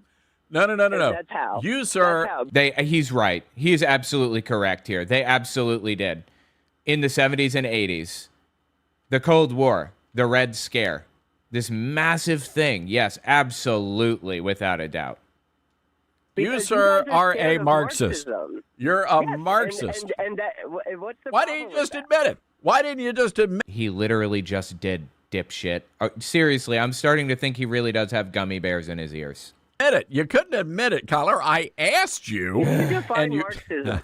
Can you define All right, Marxism? Kyler, I've given you an opportunity, and a lot of people want to weigh in on what you had to say here. And look, if that's how you want to live your life, we can spend an entire show talking about how Marxism is incredibly corrupt, and we can do that. And ideology is corrupt, and idea is corrupt. Corruption comes from the things that people do, right? Fascism heavily leans toward corruption. Like, fascism breeds corruption. I'll go that far. But fascism is not corrupt. What the fuck are you talking about? But Kyler, I appreciate you calling in. Got to get to your point a little bit faster, though. are you talking about? He got to his fucking point. I knew, ladies and gentlemen, this is what we have to deal with here on this program. And I appreciate Kyler coming in. You just got to be open and honest. Why don't you just call and say, Todd, I'm a Marxist? Because that's a loaded word that you're scared of. That's a loaded word that people like this guy cannot deal with. It freaks them out. It automatically shuts down their critical thinking and makes them stop listening. That's why they don't use that word automatically. Obviously. I can't believe that even needs to be said. But here we are. Let's go to Gene in Georgia. All right, Gene, what say you? Todd, I did not realize how well off the Republicans were versus the Democrats. We are obviously have cheap gas that's accessible. We don't have any financial problems because we are Republicans, and 90% of us are proud. So the poor Democrats. What's he talking about? Nobody said that Republicans aren't suffering. I totally understand where Tyler's going. Yeah, it's, here's the thing. Even during the Obama years, I don't care who the president is, I'm always proud of my country. I love my country. I don't believe you. And what is it to my country? Right or wrong, it's my country. And I don't think the Democrats get that because they're not Democrats anymore, Gene. That's the issue. They're not Democrats. They're little Marxists. That's what they are. Little Marxists? Not gigantic Marxists, but little Marxists? Okay. Todd, I'm 84 years old. I've been over the hill, across the river. I've got to tell you, I truly, when I was in the Army, I truly cannot understand what is happening to our country. Is Trump... Literally, what did Kyler say that these people disagreed with? He can't believe what's happening to our country. What's happening to our country? Precisely, exactly. What's happening? What are you complaining about? This whole drag queen thing, this is fake, okay? This did not happen. This is fabricated, hateful garbage. What are they actually upset about? Like, really, actually upset about? That much of a problem for the Democrats? They have no idea. They are missing the greatest president as far as fun, achievement, excitement, thrills, and chills, and all because they're upset with Trump. Gene, do you realize? Gene, do you realize at this very moment there are leftists that are literally marching in support of algae outside the Lincoln reflecting pool? Okay. You mean because Donald Trump is claiming that it was sabotaged, that the reflecting pool was sabotaged by left-wing radicals who were pouring algae into the reflecting pool or whatever? Are you fucking kidding me with this? Really? Does he think that, like, Democrats are... I mean, he's just trying to take this in a vacuum, right? Because he wants to make it sound absurd. Is this even happening? I'm not sure. If that doesn't crack you up, you don't have a funny bone. I'm sorry, Todd. I did see that, and I thought, what has happened to our country? What? Trump was right. You're all crazy. They are. Gene, you're absolutely... And I don't like what's... I'm trying to understand. What's crazy about people basically making fun of Donald Trump? This is them making fun of him because he hired his friend corruptly to fix the reflecting pool, gave him a massive government contract corruptly. And that led to a bad job being done, which led to algae getting into the water and everything else. They're making fun of Donald Trump's corruption. I don't understand what Like, what's funny or ridiculous about that? By the way, it's not just the Democrats, it's the Republicans too. A lot of people forget Trump just used the Republican Party to get elected, right? He's not a Republican. He is a populist at heart. Correct. Yes. So I'm having a great time here, and this is one of the reasons why Trump is getting so much blowback, is because he is blowing up the way things have been done. And all of you folks that think that Marxist ideology is the way to go, more than 100 million people were slaughtered because of Marxism. No, they weren't slaughtered because of Marxism. They were slaughtered by a Marxist. I have to wonder, how many capitalists have slaughtered people? How many people have been slaughtered by capitalists, I wonder? Can we tally that one up? How many people have died because capitalists wanted more money or whatever the fuck? I'm not a Marxist, actually. I mean, I guess depending on your definition of the term. I don't think it's useful to use the term Marxist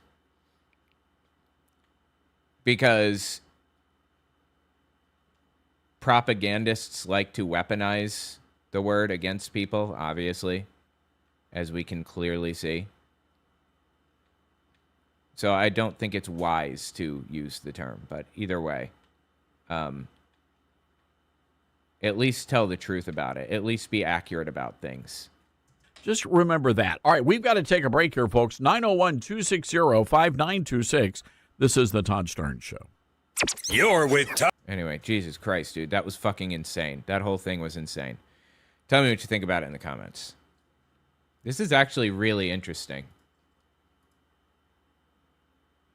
So I ran a TTS job last night with a new model. Let's see how it sounds. I'm curious. It is the Mysterious Stranger. Here we are. Let's see it. Hold on. Saw Caesar's death. He told us about the daily life of heaven. He had watched the damned writhing in the red waves of hell, and he made us see all of it until it was as if we were right there, looking on with our own eyes. And we felt it too, though there was no sign it was anything more to him than entertainment. Those visions of hell, those poor babies and women and girls and boys and men, shrieking and begging in agony. We could hardly stand it, but that's fucking good, right? That is really good. He was as unbothered as if they'd been Sony toy rats in an artificial fire. And whenever he talked about the men and women here on Earth and the things they did, even their grandest and most magnificent, we were secretly ashamed, because his manner made it clear that to him, they and everything they did were of trivially small account. Half the time you'd have thought he was talking about flies if you didn't know better. Once he even said in so many words, Uncanny Valley anime voice, you think? I think that's fucking top tier. I think that could fool somebody. That our people down here were fairly interesting to him. I don't like this one as much as the last one. Something off about the cadence. Really? Okay, interesting. Maybe I'll have to try the Terra voice. It's hard to tell because I've been using TTS for so long. Even though they were so dull and ignorant and trivial and conceited and so diseased and rickety, and such a shabby, poor, worthless lot all around. He said it in a perfectly matter-of-fact way, without any bitterness, just the way a person might talk about bricks or manure or anything else of no consequence that hasn't got feelings. I think it's really good. I think it's super fucking impressive, honestly. Something with the cadence. Okay.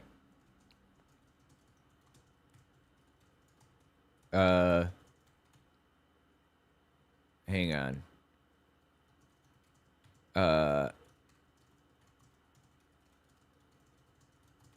Through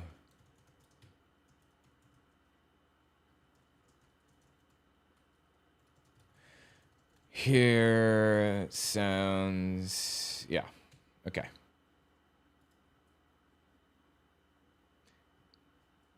We're about to listen to Todd Starnes. He's like the new Rush Limbaugh. Yes, there's a new one, unfortunately. Let's give this a listen. You got 2 cows. The government takes your cows. I'm sorry, hang on. Calves. You sell one. Wait. I don't know where this starts, but he's telling a story here in the commercial break. Let's see. And you buy a bull. Both of the cows. What did they teach us in school about all of this? So please, no copyright strike. So here's what communism is. You got 2 cows. All right, 2 cows. Oh, this is really funny. Okay. Earlier, this is in a previous episode, like on the last commercial break, he basically said, they didn't indoctrinate us in school. He said in the 80s, there was no indoctrination. And now he says... So here's what communism is. You got 2 cows. Wait. Teach us in school. All right, what did they teach us in school about all of this? So what did they teach us in school about all this? You just told me they did not indoctrinate you, Todd.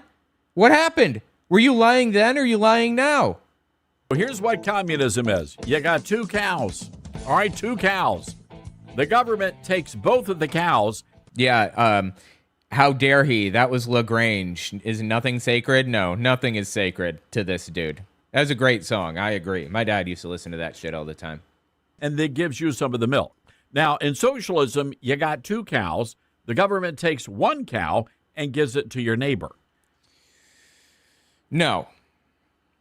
In a socialist economy, unions are baked right into every private company.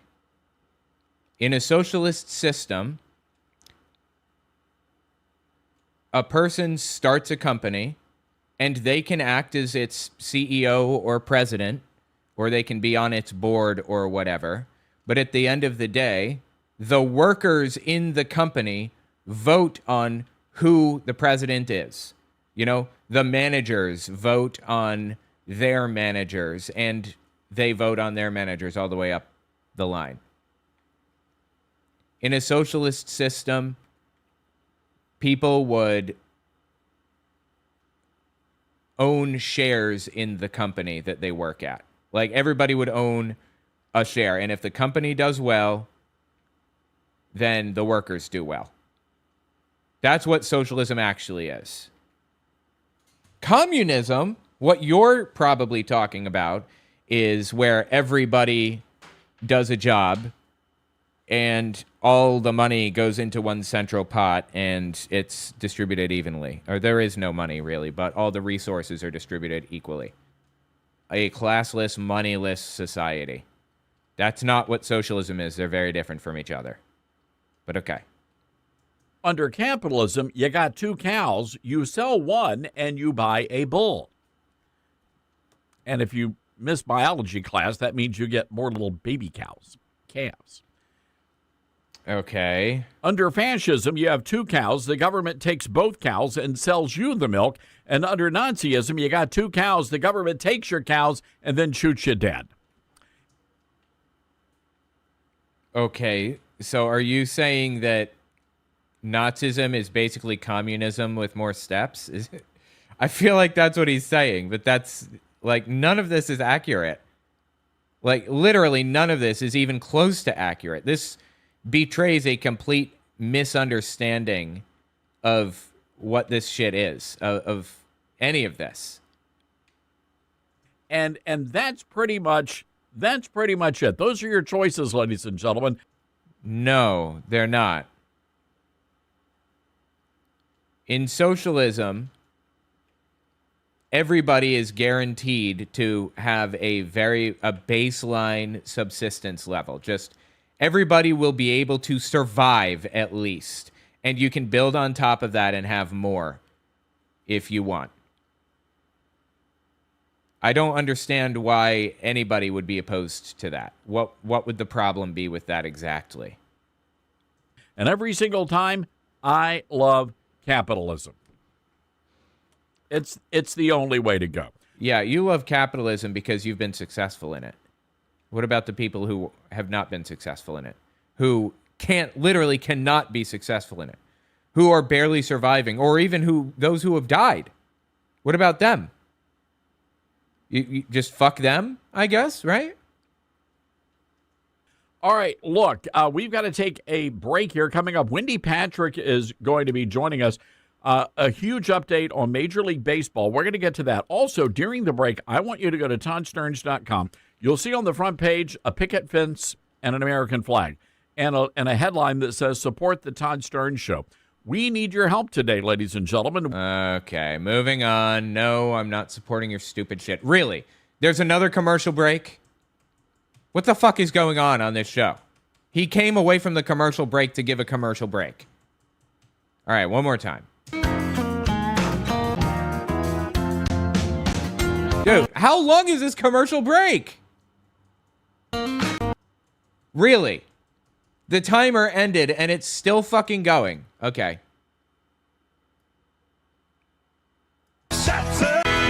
To coast, a big show. Great to have you with us today, broadcasting border to border, coast to coast, across the fruited plain.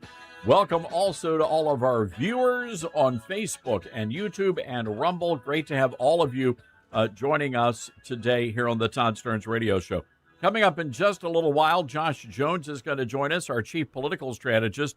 Primary day across America, voters going to the polls in 4 states, and we're going to tell you all about that in just a little while. Our telephone number, 901-260-5926. That's 901-260-5926. By the way, this is a huge week for us. We are pushing the pre-order sales of my brain. Oh my God, dude. Fucking please. All the ads. All right, here we go. Great today. It's always a pleasure to join you, Todd. Thank you. Wendy, what a bizarre story. And this is something that just sort of exploded and snowballed with Senator Josh Hawley writing an official letter to the baseball commissioner demanding a lot of answers. And it looks like Major League Baseball is backing off of the threats they made against those 3 Christian members of the San Francisco Giants. The threats made against Christian members, huh? Okay. Yeah. I already covered this, so I'm not going to go into it again in depth. But basically, a bunch of people did this protest against the LGBT community by writing on their MLB hats. They're not allowed to write on their MLB hats. That's against the rules. And now they're pretending to be persecuted because they were told they can't write on their MLB hats, when that's always been the rule. And it's turned into such an insane mess. Holy shit, dude, I'm dying. It's turned into such an insane mess that, like, they had to reverse course. They had to apologize for upholding the rules and shit like that. You know, Todd, I read the story with much interest as well, because sometimes, you know, you'll have an organization come out seemingly in support of content-based discrimination. And that's what this would be. If it's a freedom of religion issue, you're allowed to write whatever you like. And it ended up being to the point of making it an even playing field, more about defacement, allegedly, than discrimination. It was because they wrote on their hats, not because we disagree with them being Christians. And it reminds me of the conversations we had over the taking the knee controversy. Seems like so long ago with the national anthem. And like anything else, you know, sometimes a position might seem good, and a knee-jerk response by an organization is rarely as positive or as much of a good idea as initially thought once public opinion begins weighing in on both sides of the aisle. And it didn't take long for some of the viewers and voters, we can't forget that, to remember that the league also was allowing other kinds of things, Black Lives Matter patches, other things that stand for... Yeah, but they were not allowing people to write on their hats very specifically. And also, you think that they were allowed to take a knee? What are you fucking smoking? People lost their minds about him taking a knee. They did not just accept him taking a fucking knee. Please. Son of a bitch. Other viewpoints without discipline. So it was interesting, but I have to say, I don't think we've heard the end of it. No, I don't think so either. And I know that you've had a lot of folks out there in the LGBT community really outraged over this. I still haven't figured out exactly why we need to force baseball players to celebrate Pride Month.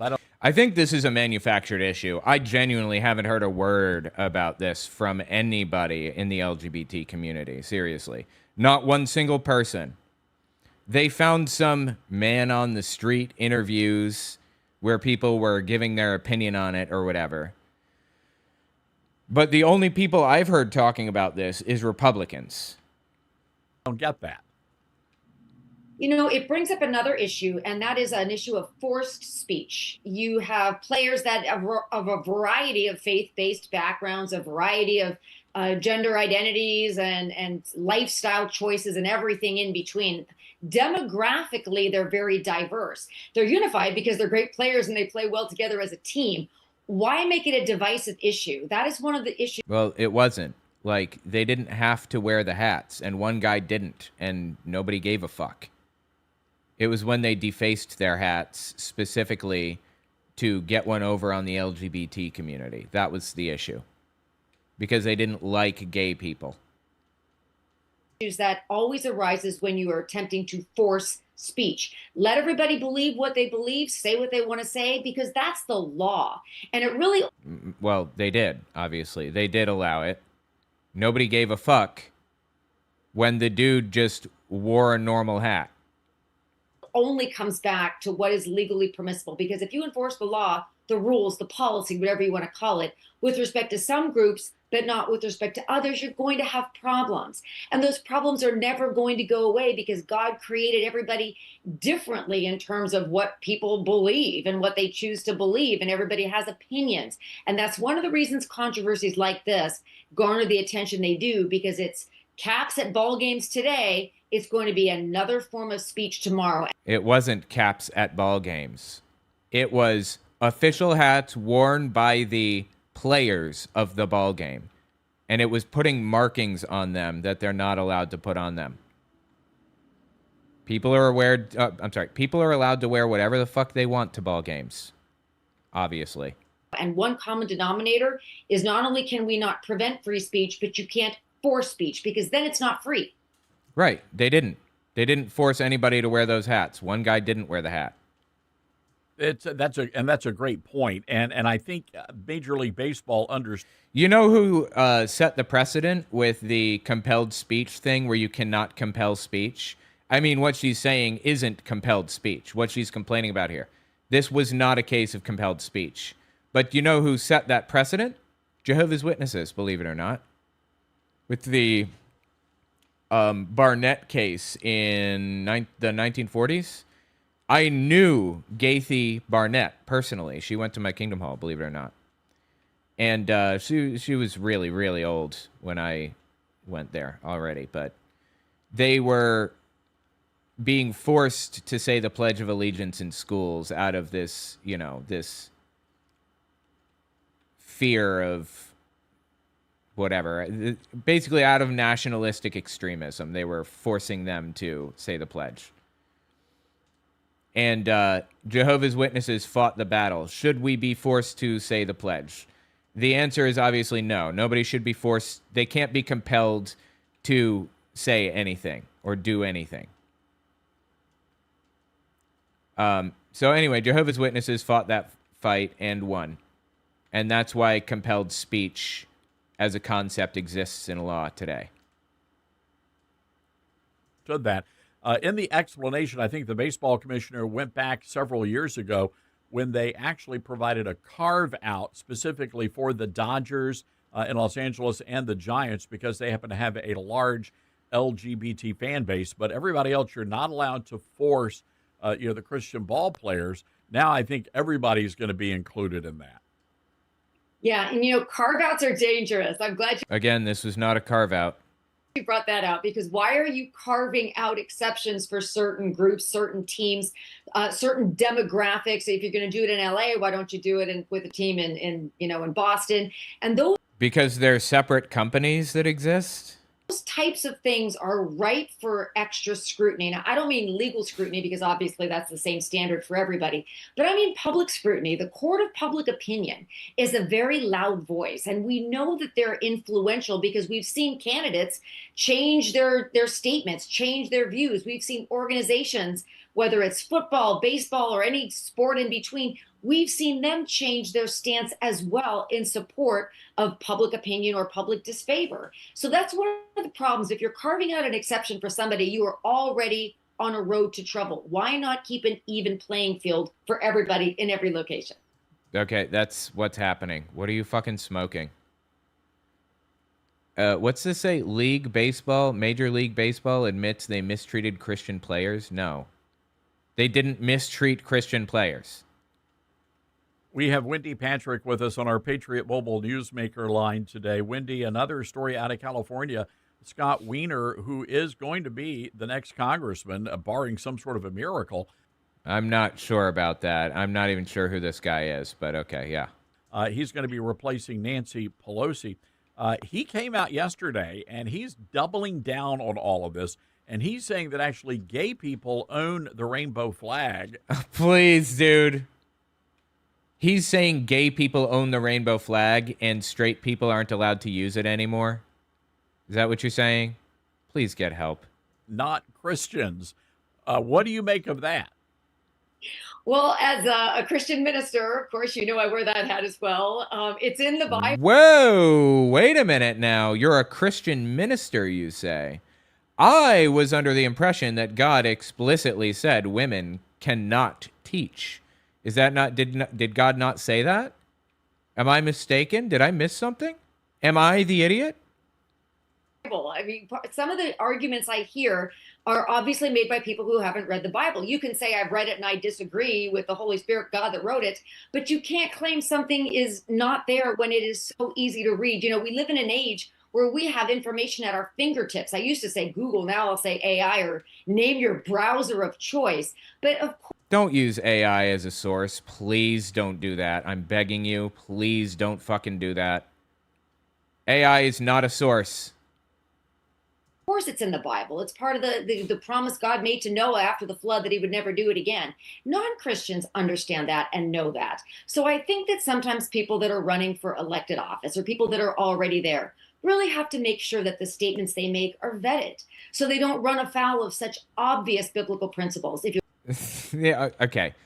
First of all, he didn't say any of that. That's completely made up. Like, they are twisting around what he said and bastardizing it completely. I went through and found the tweet and everything earlier. It wasn't about that. But okay, whatever. We're talking about religion. You know, I want to switch gears here real quick, Wendy. There's a story out of the world of Tucker Carlson. I don't know what's going on with that guy. But anyway, Tucker Carlson now says he's officially done with the Republican Party. Let's take a listen to the audio here. Cut 3. Yeah, I heard about this. Doesn't mean that he's done voting for Republicans. It just means that he's trying to get attention, in my opinion. I would not support the Republican Party. There's no chance I would support the Republican Party. I'm not going to support the Democratic Party. I don't know what I'm going to do. But at this point, you know, how could I or any American voter support a political party that's not loyal to the United States, that puts the interests of a foreign country above those of its own citizens? That's it's not possible to vote for people like that. And I'm not going to. And I think I voted Republican my entire life. I worked at Fox News, CNN, right. MSNBC. I've been a consistent defender for 35 years of the Republican Party. I mean, very consistent defender. But there's no defending this because it's immoral. And it's exactly the opposite of what a political party in a democracy is charged with doing, which is representing its own voters, its own citizens, its own nation. And they're not doing that. So, no, I'm out. And if I'm out, then I think a lot of other people are out. Wendy, what do you make of what Tucker Carlson just said there? Well, I've been on Fox with Tucker Carlson, and I know that you know him too. We all know he's very opinionated, and he's very outspoken when he has opinions. I'm not Okay, wow. That was a deep thought that she just had there. One more time. I got to hear this. Well, I've been on Fox with Tucker Carlson. I know that you know him too. We all know he's very opinionated, and he's very outspoken when he has opinions. She's a thinker. She is a thinker. Hold on, I'm just checking. The dude in SF, welcome. Thank you for coming. Nerical, he makes it sound like a bad thing, right? I'm sorry, I hit that late. Resubbed with Prime, Dr. Hayes, thank you. Danny Nerdnick, 28 months, absolutely wild. I really appreciate that. Okay, I think I'm caught up now.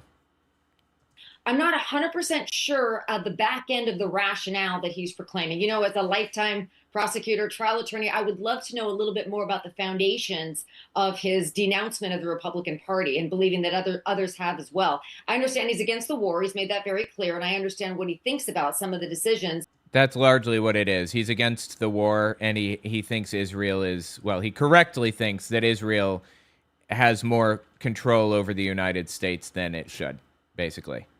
Yeah, nobody likes what Israel is up to right now.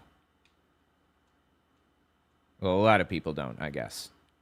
This administration has made, but to generalize it to the entire Republican Party, I would love to know the backstory, how he went from where he was to where he is now. I think that's really the only way to understand some of these outspoken opinions. You know, when we give opinions, sometimes we assume people know more about the basis of our viewpoint changes than they really do. And sometimes they're just left a little bit confused. Well, if you don't agree with the Democrats and you don't agree with the Republicans, give us a little more information to work with. Okay, he did. As a matter of fact, you just didn't listen to it. It's the problem. And understanding why. It's a great point. All right, Wendy. No, it's not a great point. It was a shit point. We're going to have to leave it there. Folks, you can follow Wendy on Instagram, Wendy Lynn Patrick. Follow her on Facebook, Wendy Lynn Patrick as well. And Wendy, we always appreciate you coming on the program. Thank you. Thank you, Todd. Always a pleasure. All right. That was insufferable. All right, good stuff. All right, we've got to take a quick break. When we come back, Wow, another break. Jesus Christ. Anyway, tell me what you think about it in the comments. Absolutely wild. All right, let's see. We're going to jump forward. Let's see. Hold on.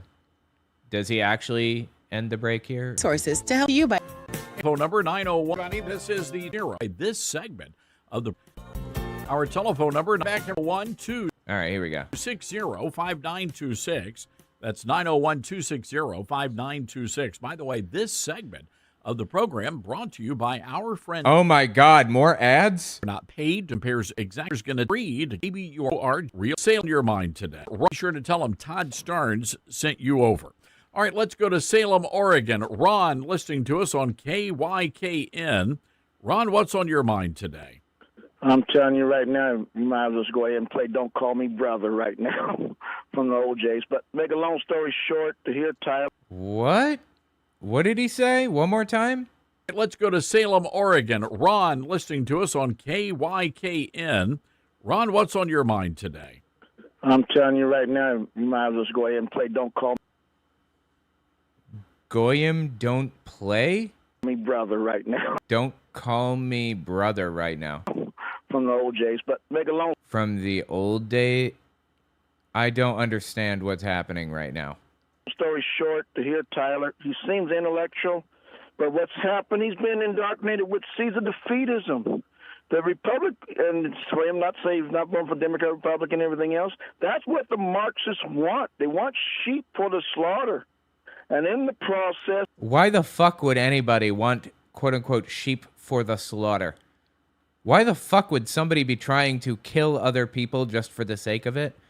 I don't understand what he's going on about right now, genuinely. I'm lost.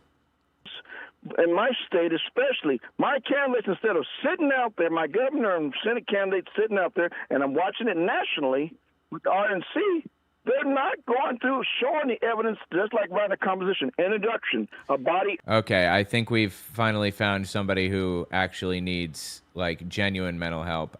He's not making any sense at all. I have no fucking clue what's happening right now. and a conclusion. The introduction should be, here's what this person's done, why I'm running against them. Here's what they voted that affect you, not the body. And the conclusion should be, here's how we're going to make something and fix it. That's what's different from the RNC when you talk about when Michael Watley and Laura Trump was running it compared to Gruters in my own state where the ORP... Don't play the song Don't Call Me Brother by the Old Jays, also 43 months. Oh, is that what he said? Okay, I was so confused. Okay, that would make a little bit more sense. I've never heard that before. Has been undermined by just trying to go along, get along. You cannot serve two masters and claim that you walk with light when you're dumbing down our sheep. What is the first commandment, the three commandments that Jesus told Peter? Love his sheep, protect his sheep, feed his sheep. You I've never heard that before. feed the sheep with accountability. History is God's providence in human affairs, as Dana Webster says, and we must bring it back. We must hold accountable, but we must be proactive. If we're not proactive and just think you can wait till September, October and campaign then and think you're going to get elected, it's not going to happen anywhere. We will have a slaughter throughout this country. What slaughter do you think is going to happen? Please fucking get help, genuinely. He's telling him to play a song called Don't Call Me Brother. Okay. I see. I was so confused by that. Oh my God. I've never heard that before. But it really frustrates me to see these younger generations being undermined like this. Todd, we got a problem. Well, we do. So, Ron, we do have a problem, and the problem is you've got young people that are being indoctrinated in these classrooms, and they're being told, this is what they're being told, that it's your fault, Ron. It's our generation's fault that they cannot find a job, they can't buy. Well, let me ask you, who is in charge right now? What is the average age of Congress? What is the average age of the past, or what is the decade in which the past 5 presidents were born, or 10 presidents even? I'm not saying that all boomers are to blame. Obviously, they're not. But right now, the United States is being run by people from that generation, and every single one of them have ass-backward views on society, on the economy, and are straight-up fucking people, just for the love of the game, I guess. What should I think? What am I supposed to do here? All right, I'm going to go make some food real fast. Take me about 15 minutes or 10 minutes maybe, and I'm going to let something play while I do. Let me find something decent that's not going to get me... Let's see. It is yourself. It is the individual, the man, the woman, the Yeah, let's watch young Locke. person Yeah, let me just blow up. that you look at. Really, you can't make it big? It will not allow you to make it big. Okay. All right, I'm going to let this play for a minute. I'll be right back, okay? Actually, first...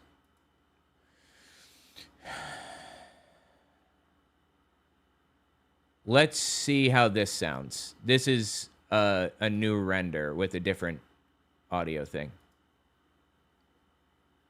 But he just went right on talking and worked his spell over us again with that fatal music in his voice. He made us forget everything. Lots of long pauses. Gonna have to fix that. All we could do was listen to him and love him and be his slaves, to do with us whatever he liked. He made us drunk with the joy of being near him, of looking into the heaven of his eyes, of feeling the ecstasy that thrilled through our veins at the touch of his hand. Chapter 6. In a moment... That one's not bad, like... I think it's okay. Well, let me see. Hold on. Let's see how this one sounds. But he just went right on talking. Hold on. The owners are rich and very holy. That the wage they pay these poor brothers and sisters of theirs is just enough to keep them from dropping dead of hunger. I think that's top tier. If the pausing wasn't a problem, but that's fixable. Pausing is definitely fixable. The workday is 14 hours, winter and summer, from 6 in the morning till 8 at night. Little children and all. And they walk to and from the pigsties they live in. 3 The pigsties. miles each way, through mud and slush, rain, snow, sleet, and storm. Day after day. Yeah, the pausing is a problem, but that's a fixable problem. I think that one's pretty decent. Could be worse. I'm going to let Greg Locke play for a minute, and I'm going to go grab some food real fast. I'll be right back.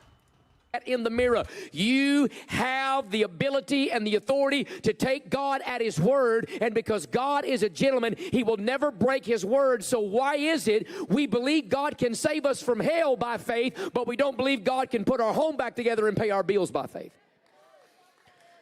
So in Hebrews 11, the first 6 verses, he gives the declaration of what it's like to bring pleasure to God when you believe in him. You see, man will fail you. Your spouse will fail you, your pastor will fail you, your boss will fail you, your kids will fail you, your parents will fail you. Why? Because man on his best day is a mere man, and we all put our boots on 1 foot at a time, just like everybody else. But that's why the Bible says if you're to count forward and backwards and meet in the middle verse is Psalm 118, verse 8. It is better, shout better, to put trust in the Lord than confidence in men. Why? Because if your faith's in a man, you'll get what a man can do. But if you're facing Almighty God, you get what Almighty God can do. Now, let me say this before we go towards the end of this chapter and bring a conclusion to something I think is very important. It's not my faith that is grand. It is the object of my faith that makes things work. You see, we're not supposed to, as we've said many times, speak about the mountain. We're supposed to speak to the mountain. But it's not my magnificent, miraculous, magnanimous faith that makes the mountain move. It's faith in a miraculous God that makes the mountain move. Because if I have faith in this table, my faith will produce what this table can produce, which is very little. But if I have faith in a sovereign, righteous, thrice holy God, my faith will accomplish great and mighty exploits for the kingdom, because it's not my faith, but the object of it. Does that make sense? So I want you to look here in the book of Hebrews in chapter number 11. It's 40 verses in length. I know this past weekend I preached on 45 verses in 58 minutes. I'm not going to do that tonight. Going to get you out in just a little bit. But we've already dealt with the first number of these verses. But let me just say that the rest of the chapter is all about the same thing. It's not that it's not important, but here's what he says. By faith, this one did that. By faith, this one did that. Through faith, this one did that. Over and over and over. He deals with Abraham, Isaac, Jacob, Sarah. He talks about Moses. He talks about Aaron. He talks about David. He talks about some of these great individuals of the Old Testament that we'll see here in just a moment. And all of them were able to change their world and the world around them by faith. It wasn't by talent. It wasn't by giftedness. It wasn't by communicative prowess. It wasn't because they were geniuses. It wasn't because they were highly respected on an educational level and they read more books in seminary and read more encyclopedias and knew more Google and Wikipedia than everybody else. It's not because they had more opportunities or better clothes or drove a better chariot. It's because they believed what God said. And the only people I know that are ever going to change the world are the ones that actually believe what God says. So the whole world can be falling apart, whole thing can be on fire, but your faith can stand like the rock of Gibraltar, and it does not have to budge and waver. So Hebrews 11, I want you to skip over, if you would, to verse number 32. Jot some things down tonight. Short pencil is better than a long memory. It'll do you well for these moments we have together. Now, from verse 1 all the way down to verse 31, he's dealt with faith, faith, faith. He talked about Rahab the harlot's faith.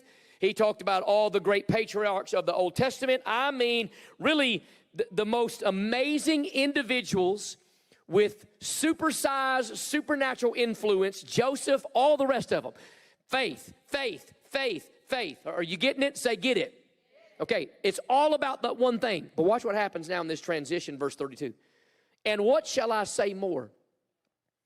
So the writer of Hebrews, and it doesn't matter who you believe it is, I happen to believe it's the Apostle Paul, and if you don't, you can preach next Wednesday night. But nonetheless, the unknown writer of Hebrews says, what shall I say more? It's almost as if he's saying this. Is there really anything else to cover?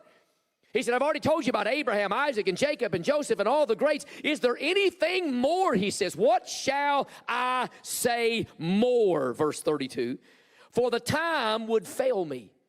He said, I don't even have time to tell you, especially on a Wednesday night gathered together. He said, I have not the time to tell you of people like Gideon. And we're not going to break down all these stories because I say with the writer, time would fail me to do that. We could preach an entire Wednesday night on each of their stories and then some.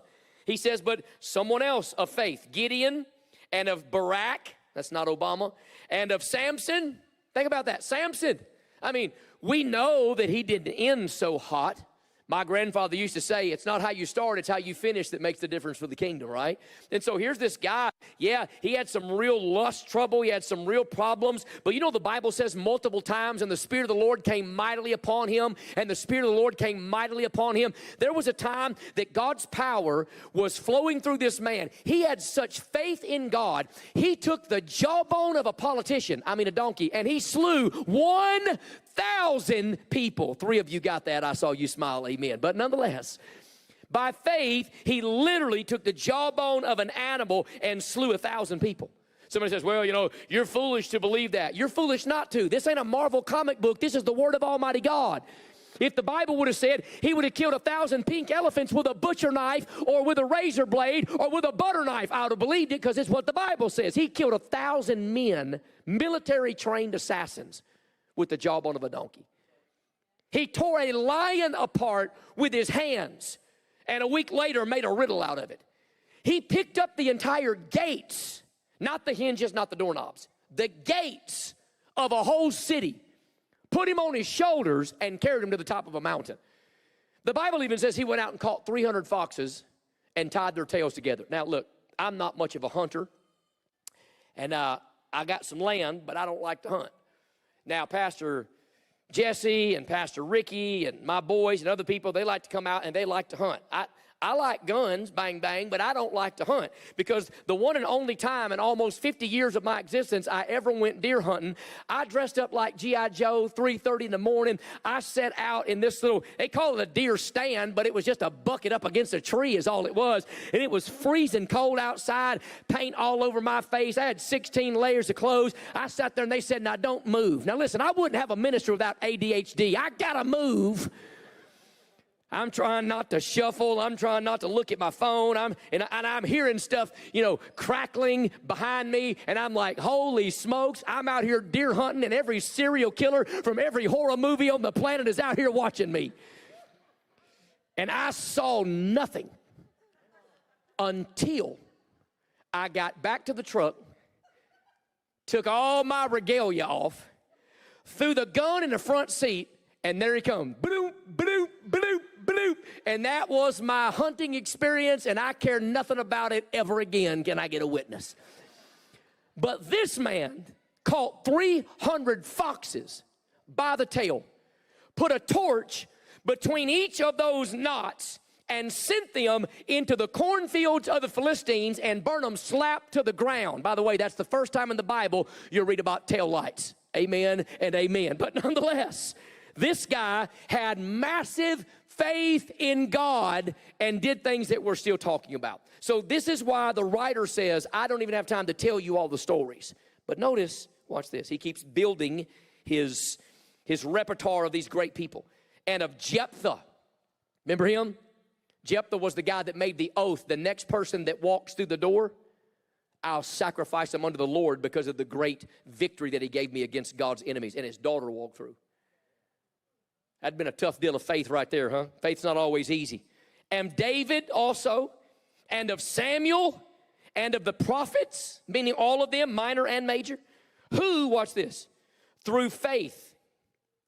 Through faith. Say those 2 words. Here we go. Through faith. Not because they were great. No, they did this through faith. What did they do? Subdued kingdoms, wrought righteousness, obtained promises, stopped the mouths of lions, probably a reference to Daniel. Daniel wasn't fearing and fretting. I believe he kind of fluffed him up like a big pillow and just laid back and let God's angel take care of the rest. And Nebuchadnezzar ran down early the next morning. "O Daniel, Daniel," or Darius, "O Daniel, Daniel, is thy God, whom thou servest continually, able to deliver thee from the mouth of the lion?" Now listen, let me tell you how carnal I am. If I was Daniel, I would have given him a dramatic pause. I would have waited, let him sweat, and then answered. But he said, "Oh, yes, King, live forever. The Lord has sent his angel and has delivered me from the mouth and from the paw of the lion." And so the Bible says then, verse 34, they quenched the violence of fire, literally martyrs, escaped the edge of the sword. Out of weakness, they were made strong. They waxed valiant in fight. They turned to flight the armies of the aliens. That's non-Israeli people, right? That's the strangers throughout the land, not little green men. Verse 35, women received their dead raised to life again. We saw that with Elisha. And others were tortured. Now wait just a minute. Something happened in that verse 35, that you can't miss. Because if you do, you will misinterpret the context of what God wants to do in your life. See, this chapter is not about Abraham. This chapter is not about Samuel. It's not about Daniel. It's not about John the Baptist. It's not about all the greats, as great as they were, and as great as we honor and celebrate who they were and who they still are to us. This chapter is about everyday, average, ordinary, non-known people that have one common denominator: faith. Did you notice what he just did? He did name after name after name after name after name for 35 verses. He specifically told us all of the people that had been marked by radical faith in the sovereignty of God. But then he says this, watch. Middle of the verse, and others were tortured. Who are they? We don't know. Just others. They're not named, but they're in the same context of Abraham, Isaac, Jacob. They're not named, but in the same context of the major prophets and the minor prophets. But God said, let me tell you, these others that are not known by the world, or the church for that matter, their faith was just as powerful. I got to go get my water. I'll be back. Kingdom building and life-changing as all the people that were named throughout the context of this chapter based on the Old Testament. And others, watch what these others did. Well, they were tortured. Not accepting deliverance, meaning deliverance from their torture, that they might obtain a better resurrection. They were willing to die because they knew that something greater was coming. They were willing to die for their convictions. And I say, dear God in heaven, where are the men and women in the United States of America, in the weak, woke, willy-nilly church that's willing to die for their convictions? That are willing to put their head on the chopping block and say, if I perish, I perish. Well, the Bible says that they were others. We don't know their name. Their name's not important. Their faith is what defined them. Verse 36, he's going to say it again. Check this out. And what? Others. Twice. Twice in back-to-back verses. Not Abraham, not Daniel, not the greats. No, he's mentioned all the greats. He mentioned Abel. He mentioned Noah, moving by faith, fearing God, building a boat. He put himself and 7 other people, and 8 people saved the world by faith. And then he gets all the way down to the end, and twice he says, but I want to remind you of those that have no name, of those that have no seminary degree, of those that have no title, of those that have no doctor or PhD, of those that have never written a book, those that have never produced a movie. The others that nobody knows about are as equal in their faith to the greatest people the Bible even talks about when it comes to the subject. And others. And others. Watch what they did. They had trials of cruel mockings. People mocked them.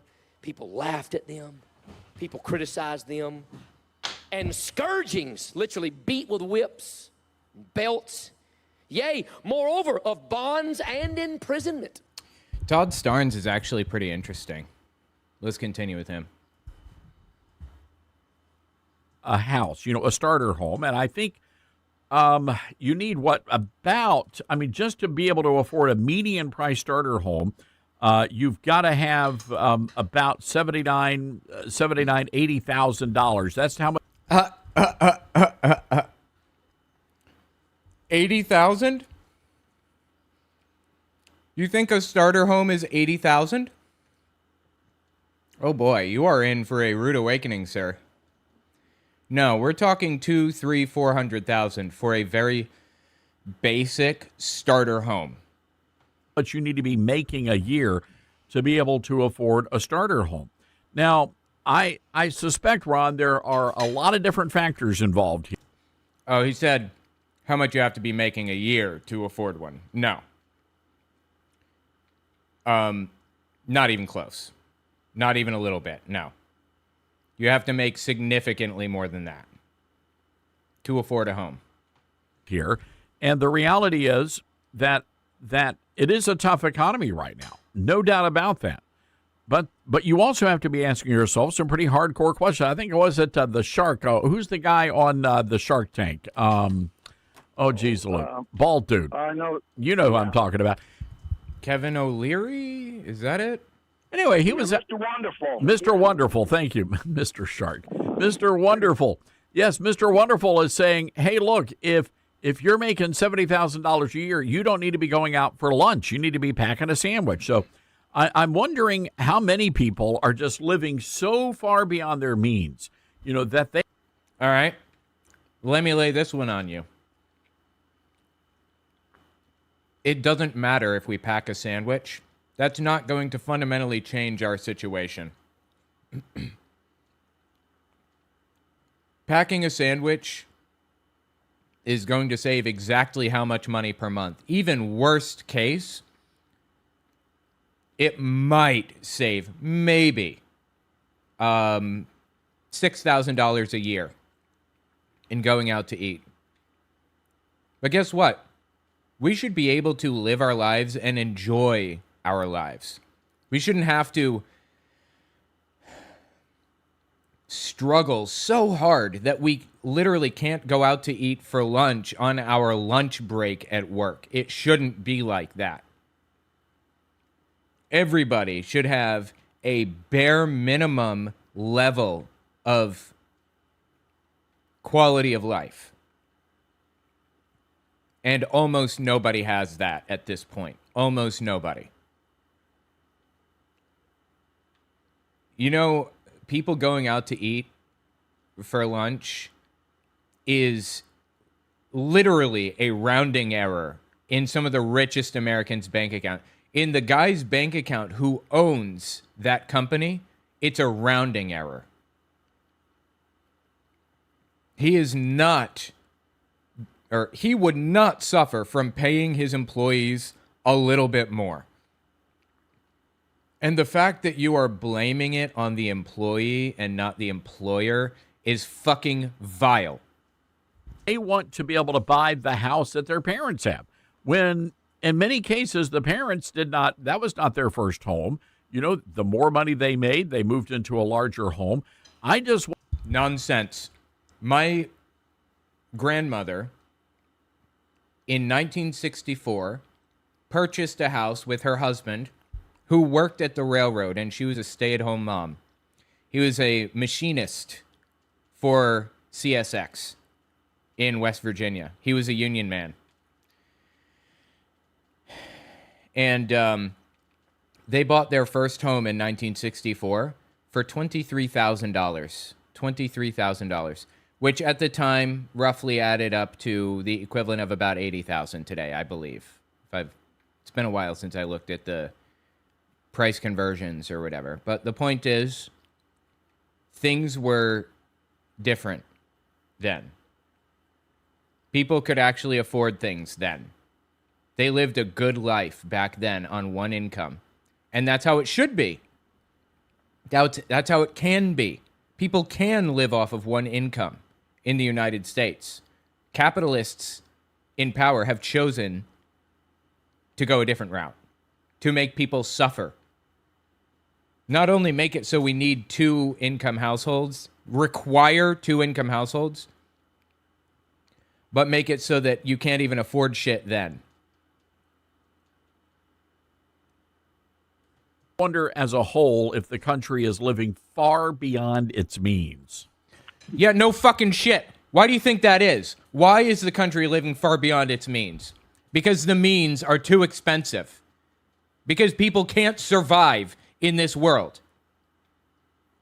I agree 100% because what we have groomed this generation, the last 2 generations, I blame my generation. I'm born in 67.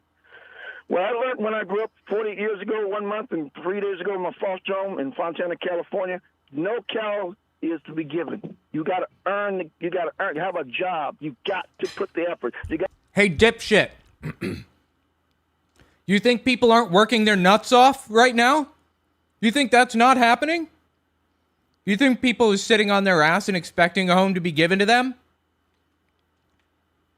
It's an affordability crisis because people are not making enough money. They are not making what they deserve. There is something fundamentally wrong with people like this. What is broken in his brain?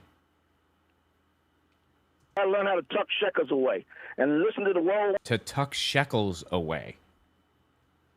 What shekels are you supposed to tuck away if you just don't have any extra? If your house costs $2,300 a fucking month and you're making, $50,000 a year, what shekels do you tuck away in that situation?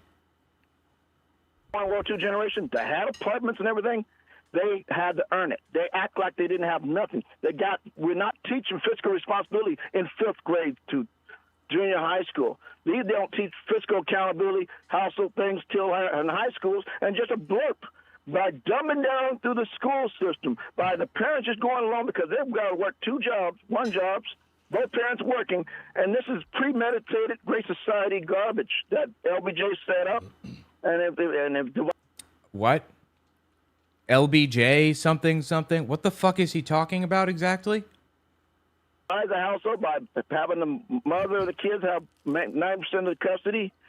It's the emasculation, the demonization of our society. And the Republican Party, especially in my state, needs to explain. Don't wait till the end of summer and then try to campaign. They need to show why my fuel bill is almost 90 cents higher because of the utopian dream of cap and trade. They need to show why, with law enforcement hands being tied, that they can't, security guards can't even prosecute people for shoplifting.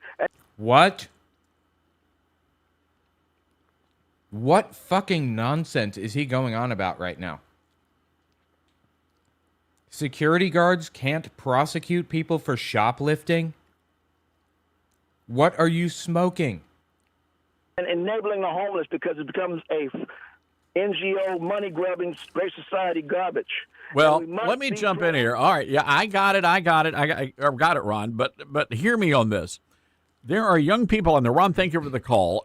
There are young people out there who literally believe they have it worse off than what would be their great. They absolutely do. Yes. This, I'm sorry, I'm chewing.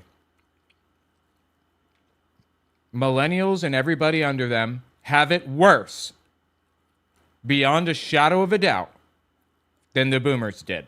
Yes, absolutely. Great-grandparents who grew up during and survived the Great Depression. I don't know about that. I don't think anyone said that. And I'm just curious to hear your thoughts on that, because many of you were either children in the Great Depression, or your grandparents or your parents were lived through the Great Depression. Do you believe that today's Gen Z kids, have it worse off than... Nobody said they have it worse off than the Great Depression. Sorry, chewing again. The massive worldwide event that completely destroyed world economies. Nobody actually said that. That's completely fabricated, but okay. And people who survived the Great Depression. 901-260-5926 is our telephone number. That's 901-260-5926. I think what people are saying is that that's where we're headed right now. If fiscal policy does not change dramatically. It needs to change dramatically and now. Harvard did a study in the fall of last year. They called it their Harvard Youth Poll. Only 13% of 18 to 29-year-olds said the country was headed in the right direction. So they're being taught. That's actually a political question. A political poll. Basically, if a Republican is in power in the presidency, and people are asked, is the country heading in the right direction? And the vast majority say, no, it's not. Democrats are basically guaranteed to take control of the entire government in the next elections. That's why they ask the right direction question. I wrote this website called wavemap.us, and I use all of those standard traditional polling questions to make predictions about what's going to happen. One of them is the right direction question. What is it right now? I think officially right now it's 36% say we're going in the right direction. That's obscenely low, dude. Oh my God, that is so low. And the consumer sentiment is an index. It's not a percentage. I can't believe it's 56. Maybe my numbers are out of date. Let's see if I can pull more accurate numbers. What the fuck is going on with my keyboard?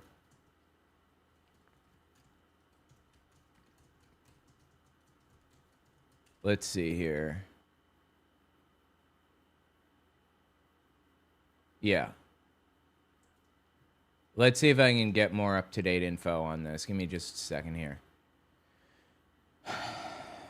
And let's listen to, let's listen to this.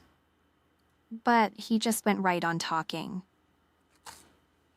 and worked his spell over us again with that fatal music in his voice. He made us forget everything. All we could do was listen to him and love him and be his slaves. To do. Still lots and lots of pauses in there. Let's try this one. Hold on. 1 second, sorry.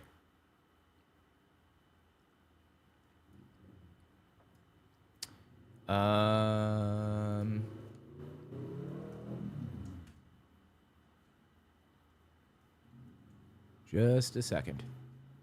What's this sound like? But he just went right on talking. This is the original Terra model.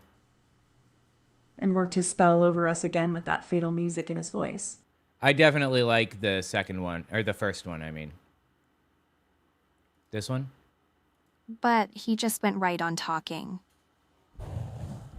and worked his spell over us again with that. I gotta fix those pauses, though. Those pauses are rough. Okay, cool. Let's continue then. Wait, I think,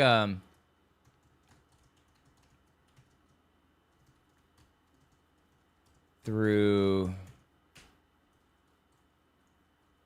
Okay, now regarding those questions, generic ballot environment is D+6. Silver Bulletin says D6 plus, D plus 6.2 as of 6/19. So this is actually higher than it was. Let me fix that. That's more favorable to Democrats. Presidential approval is 39 to 40%, so that's fallen. And then consumer sentiment is 48.9%.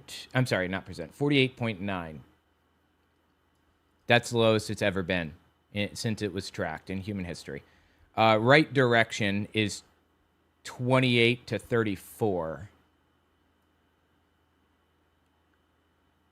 And this guy just said it was 13%, actually. Incumbency advantage, that's just an index that I'm leaving at 2.6%. Wow. The numbers are worse for Republicans than I thought. Holy shit, dude. Republicans are going to be absolutely, completely, and totally fucking slaughtered in the next election, in my opinion. We might be able to get a supermajority of 60. Maybe. But either way, in my opinion, I believe we're not going to see any less than 55 Senate seats. We're going to flip Texas. We're going to flip Florida, North Carolina, Tennessee, maybe even Iowa and Montana. Maybe. In my opinion. We'll see. And Todd Starnes knows, based on the fact that he just said that they're fucked. Fall of last year, they called it their Harvard Youth Poll. Only 13% of 18 to 29-year-olds said the country was headed in the right direction. So they're being... I'm sorry, one more time? Fall of last year, they called it their Harvard Youth Poll. Only 13% of 18 to 29-year-olds said the country was headed in the right direction. 13%. 13%, dude. Holy shit. 13 fucking percent. Say the country is headed in the right direction of 18 to 29 or whatever. So that's a specific demographic. But, oh my God, they are headed for a slaughter. No matter how you slice it, no matter how you look at this, Republicans are so fucked in the next election. There is no saving that party at this point, in my opinion.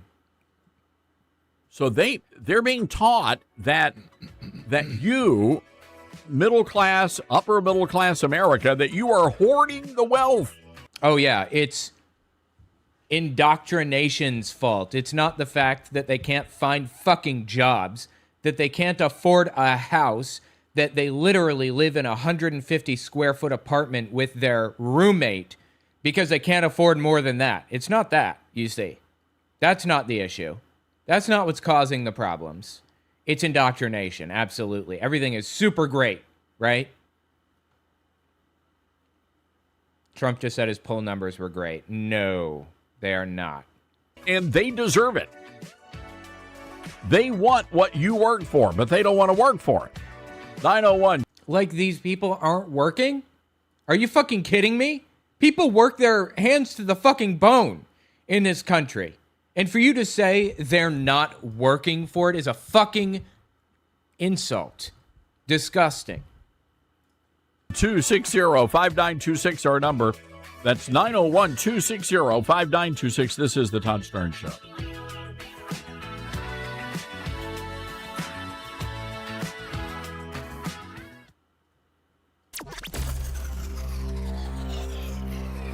Wow, another commercial break. Why are there so many of these?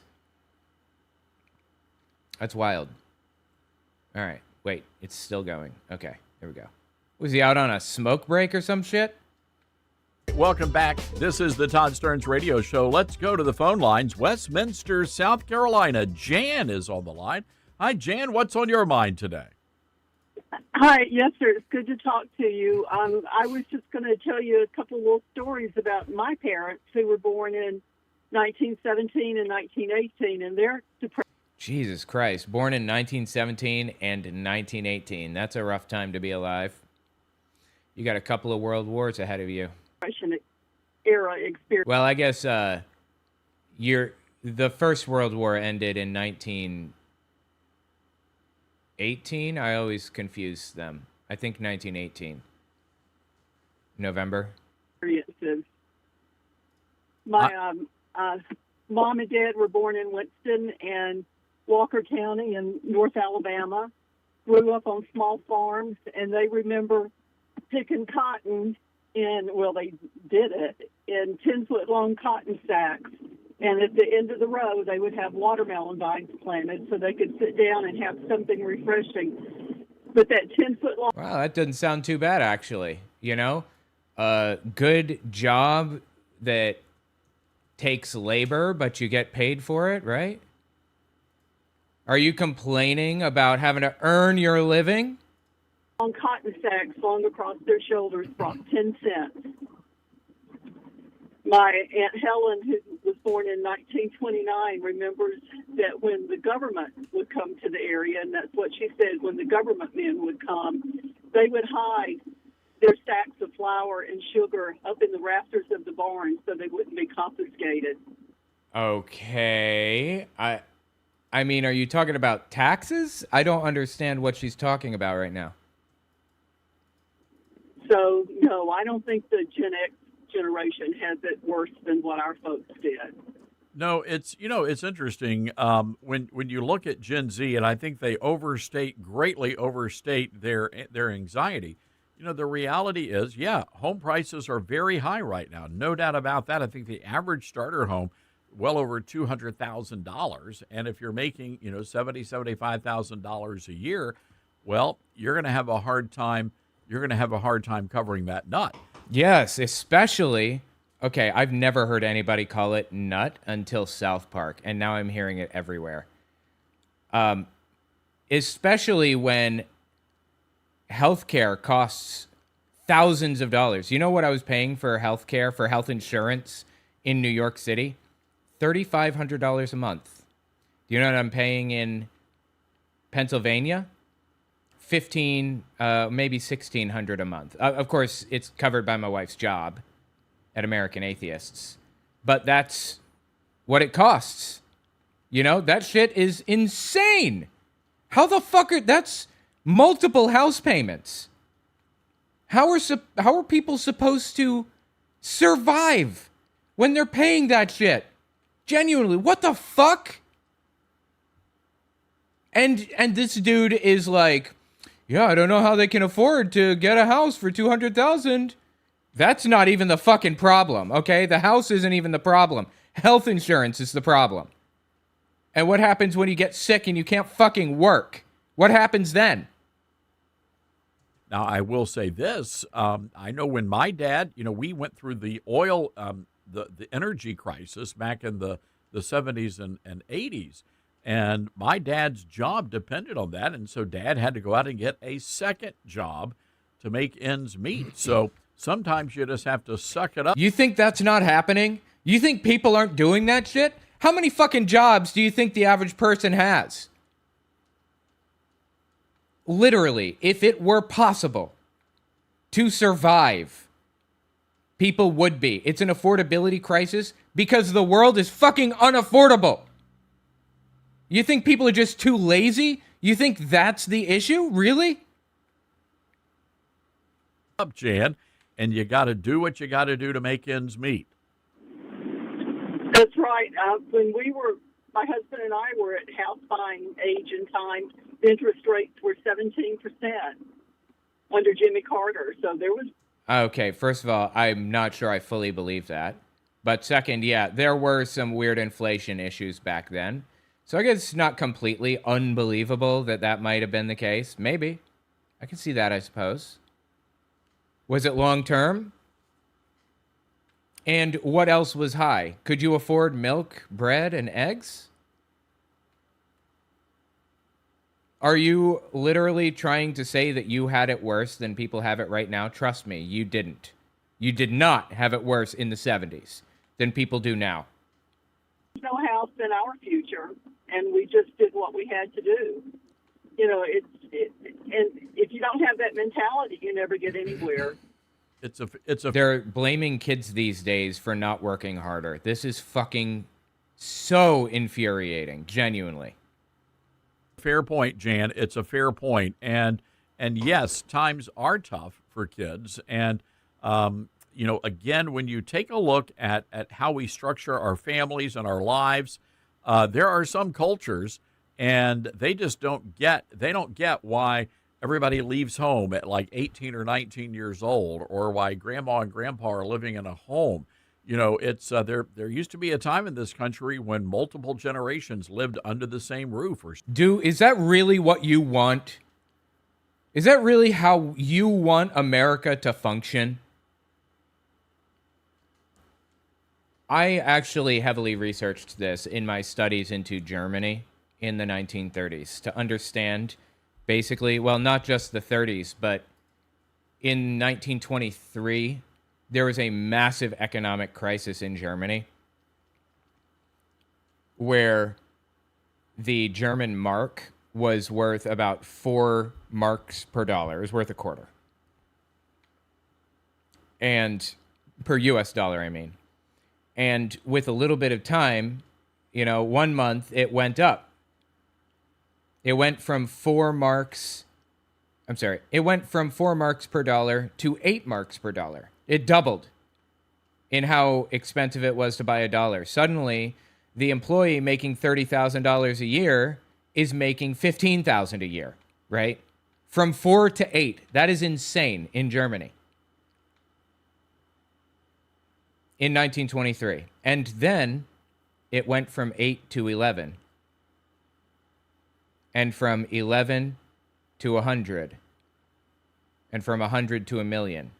And from 1 million to 4.3 billion. No, trillion. I'm sorry. 4.3 trillion marks per US dollar. 4.3 trillion marks per US dollar. It was so worthless that they had people coming on the radio and explaining big numbers to people. Well, a trillion is 1,000 billions, and a billion is a blah, blah, blah, blah.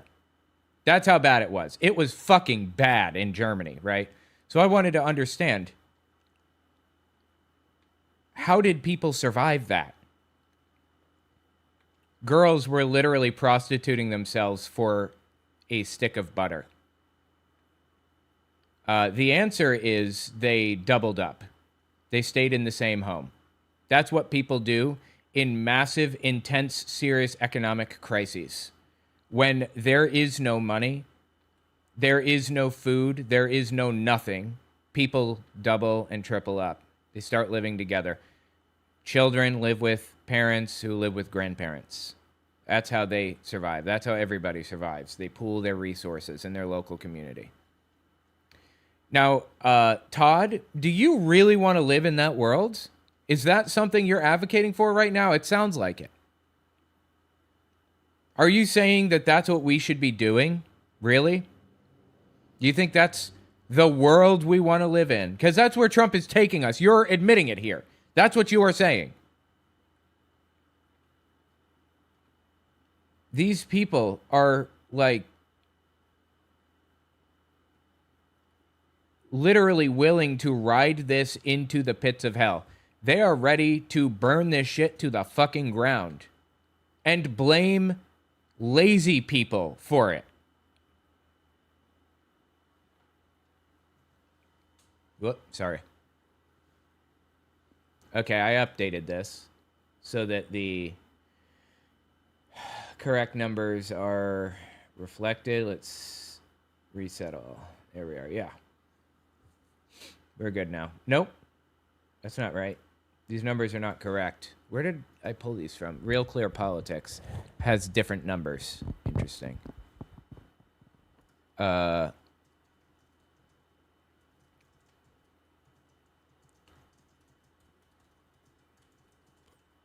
right. We'll come back to that later. Sometimes on the same piece of property. So, again, times have changed, and there's nothing wrong with times changing. But the reality is there's no way that kids today have it as worse off than the kids who grew up during the Great Depression. Okay, I'm not sure why you picked the Great Depression as the moment that you wanted to say, wow, things were bad. There have been other bad times. Are you saying that it's worse now than it's been in the past 100 fucking years? All right, sure, yeah, you're right. It's worse now than it's been in 100 fucking years. What did you win exactly with this argument? Congratulations. No, there's not. The stories they tell and the stories they won't tell. Yes. I think, which are even more important, the ones they won't tell of the hardships. All right. And all. But I appreciate your show. Always enjoy listening to you. Jan, thank you for calling in. 901-260-5926, our telephone number. That's 901-260-5926. I want to bring in our chief political strategist Josh Jones into the conversation. Josh, I'm curious. Who the fuck is this? About your family. You know, your family, you grew up on a farm or in the country, as did my grandparents. You know, back in the 1930s during the Great Depression, you know what they took to school for lunch, Josh Jones? I don't. I know. I want you to say, Todd, what did your grandparents? They had bread and bacon grease, and that fantastic. Wow. Now I know that bread and bacon grease was a common meal to eat back then. Awesome. I don't know what the fuck you think that changes about our current situation. Why is this dude continually saying, yes, things are bad right now, but boy, was it bad back then? Who gives a fuck what it was like back then? We're talking about right now when rent is $2,300 a fucking month for a 2-bedroom in the middle of nowhere. Okay, I'm describing my situation. Actually, it's a 3-bedroom. I need one for myself and my wife and my kid and now my other kid. I have 2 kids. Wow, I have 2 fucking kids. God, I feel old. I have 2 kids and I can barely survive on like a pretty fucking high wage at the end of the day. My wife is a lawyer. What the fuck is going on right now in this country? And how can he possibly justify this shit? Really? He's saying it wasn't as bad as it was 100 years ago. Okay. Great. Wow. Fantastic. It's not as bad as it was 100 years ago. I just don't fucking understand, bro. I don't understand. That's how they would make bacon grease sandwiches. Yum, yum. Yeah, I haven't heard that before, but I don't doubt it. Which may actually be tastier than, I don't know, avocado toast, but, you know. Yeah. Oh, go fuck yourself, okay? I've never had avocado toast, but it has to be pretty good, right? It must be for people to eat it as much as they do. Who am I to judge? Yeah, who the fuck are you to judge? Todd? Josh, it's good to see you. I know you've been out and about on the campaign trail. This is your busy season.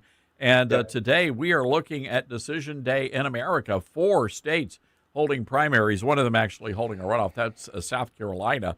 What's the big headline coming out of today? Look, I think looking at the Democrat side of the aisle, I think that might be where the story is today. Obviously, there's some competitive Republican primaries happening, but in New York, you have a big battle happening for the future of the Democratic Party and their ideology. And we won. Yep. This is a little bit of an older clip, but the answer is we won. The progressives won gloriously. Establishment Democrats got Establishment Democrats got completely and totally fucked. The AOC Bernie Sanders crowd that are running all these candidates against the Democrat House delegation in New York. So you're going to have this competition between New York and between the AOC, socialist wing of the party and your more traditional blue dog Democrats.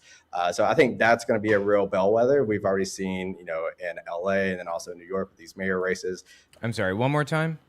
Competition between New York and between the AOC, socialist wing of the party and your more traditional blue dog Democrats.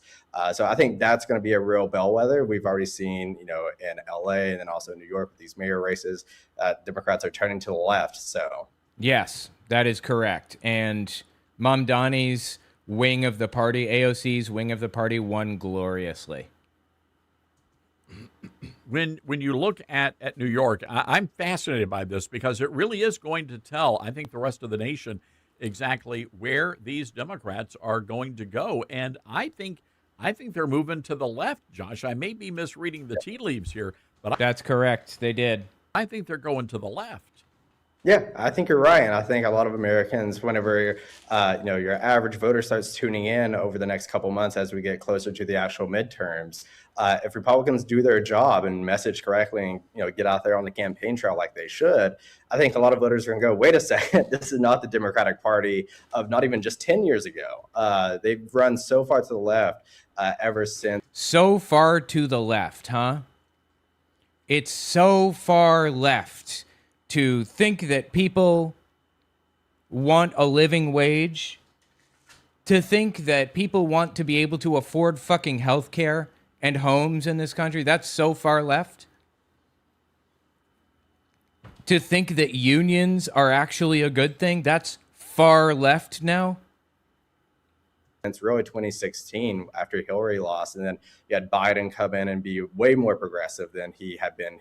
No, he really wasn't that progressive. I don't know what the fuck this dude is smoking, but this is complete fucking delusion. Historically in the Senate, and then in 2024, obviously you had Kamala Harris. So I think a lot of people are going to take a look at the Democratic Party this November and go, wait a second, this is a socialist party that doesn't represent our values, whereas the Republican Party is more focused on those traditional kitchen table issues.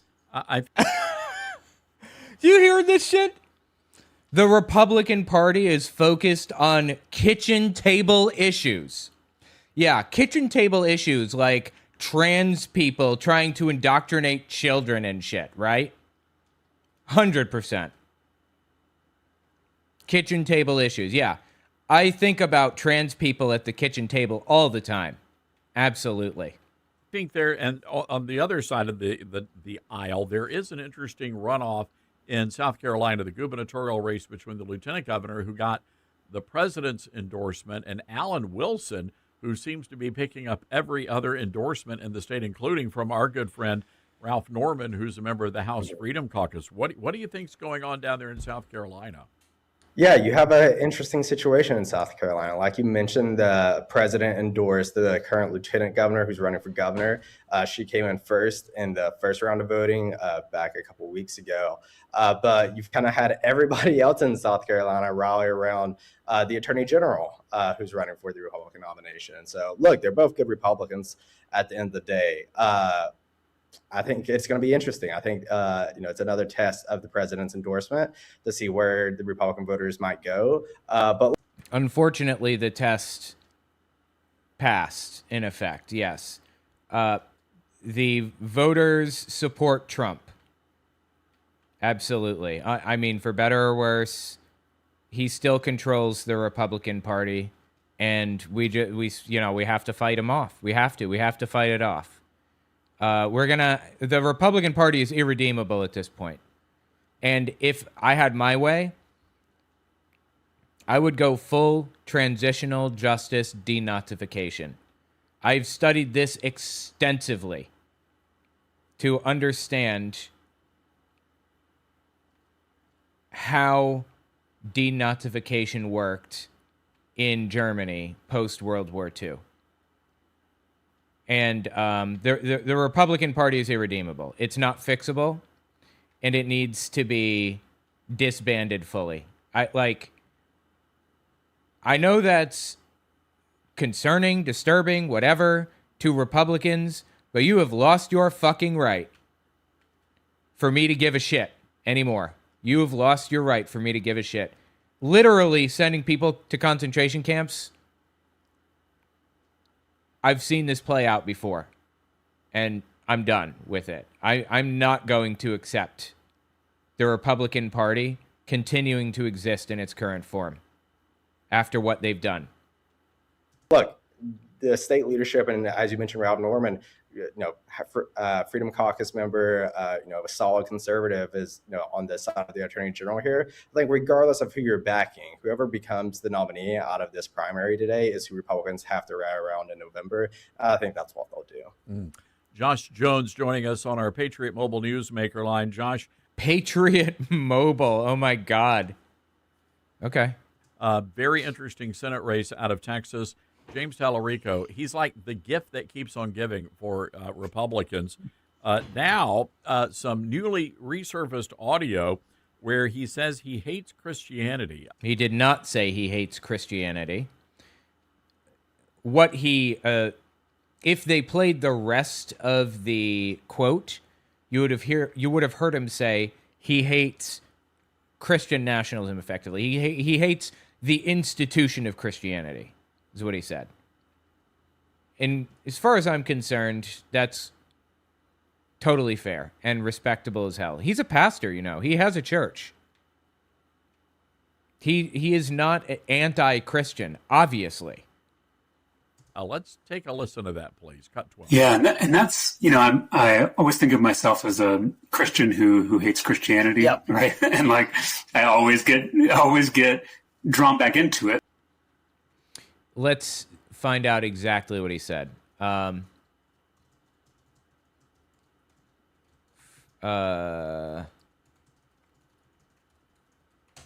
Give me a second.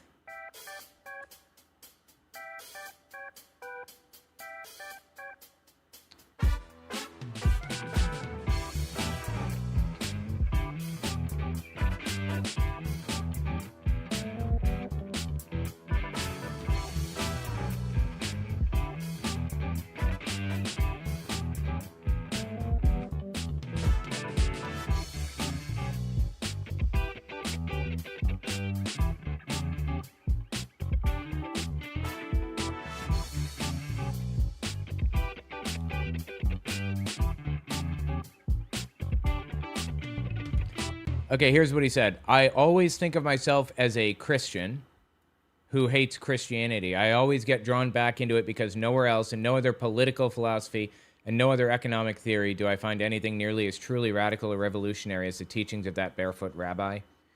It's from March 2021, roughly 5 years old. It was reported by the Federalist and went viral after the RNC's research account posted the clip on June 23rd, 2026. He is PCUSA. He's Presbyterian, seminarian, running against Ken Paxton, if you didn't know. Just reading here. Hang on.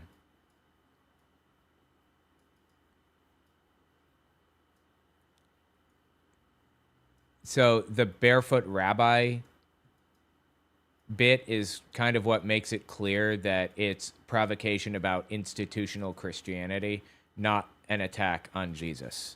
It's about institutional Christianity. It's about right-wing extremism. So there you have it. He's a theologian who hates Jesus. He didn't say he hates Jesus.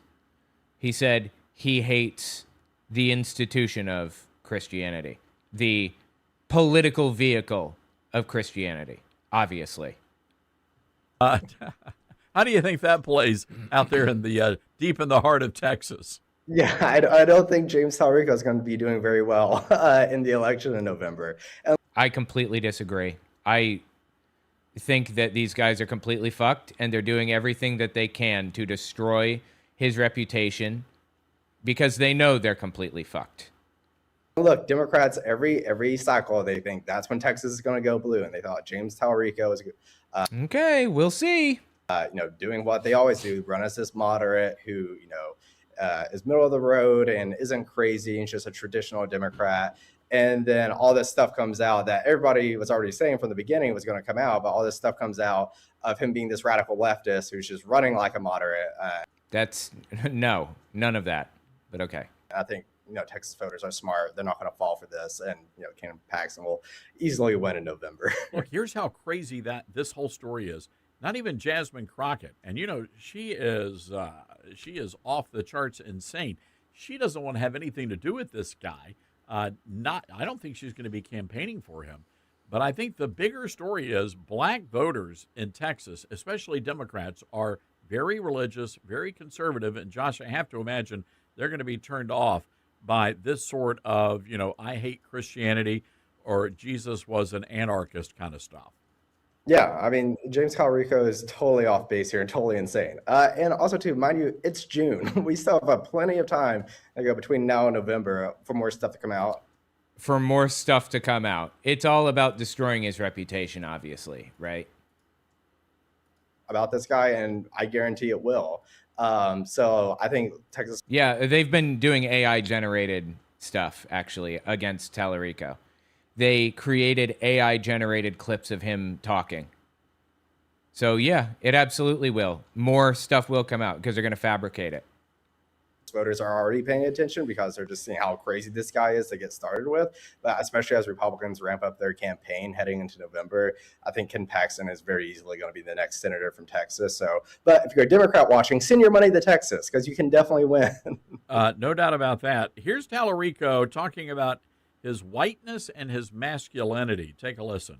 I should mention, is this one real? My imagination is also just limited by my own background and identity, right? My whiteness, my masculinity, all those things limit my imagination about what's possible. So I have to continually press against that to try to expand the limits of what I'm dreaming of for our community. And that's where, Dr. Robin, your book helps me do that. And podcasts like this help me do that. I'm not sure I understand the problem. What's the problem here? What in the world is this guy talking about? I don't understand. So he's got a problem that he was, born white? No, he didn't say he has a problem with being born white. I don't have a problem with the fact that I was born white either. Nobody has a problem with that. The problem is that in the United States, minority groups are treated very, very badly. And we have to keep that in mind. We have to try to make things better for them. We have to make people feel and be equal. Everybody equal. But, this dude doesn't seem to understand the meaning of the term, so. And he was born a man. And the last time I said something about this, Esquire magazine took me to the woodshed because I'm just wondering, how exactly does he come to terms with his masculinity? If he's wearing frilly underpants or whatever, I don't know. I don't care. Then why'd you bring it up if you don't care? Why would you even say that? I don't understand. I'm just wondering, what does this mean, Josh Jones? Yeah. This guy's insane. And look, Democrats, for the beginning, they try to say this guy's a moderate. And then he's talking about stuff like this. I mean, he is a moderate, first of all. Second, I think his big thing is Christian nationalism, trying to stop it. And I appreciate the hell out of that. He recognizes how big of a problem Christian nationalism is. I really like that a lot. I would absolutely vote for the dude if I lived in Texas, 100%.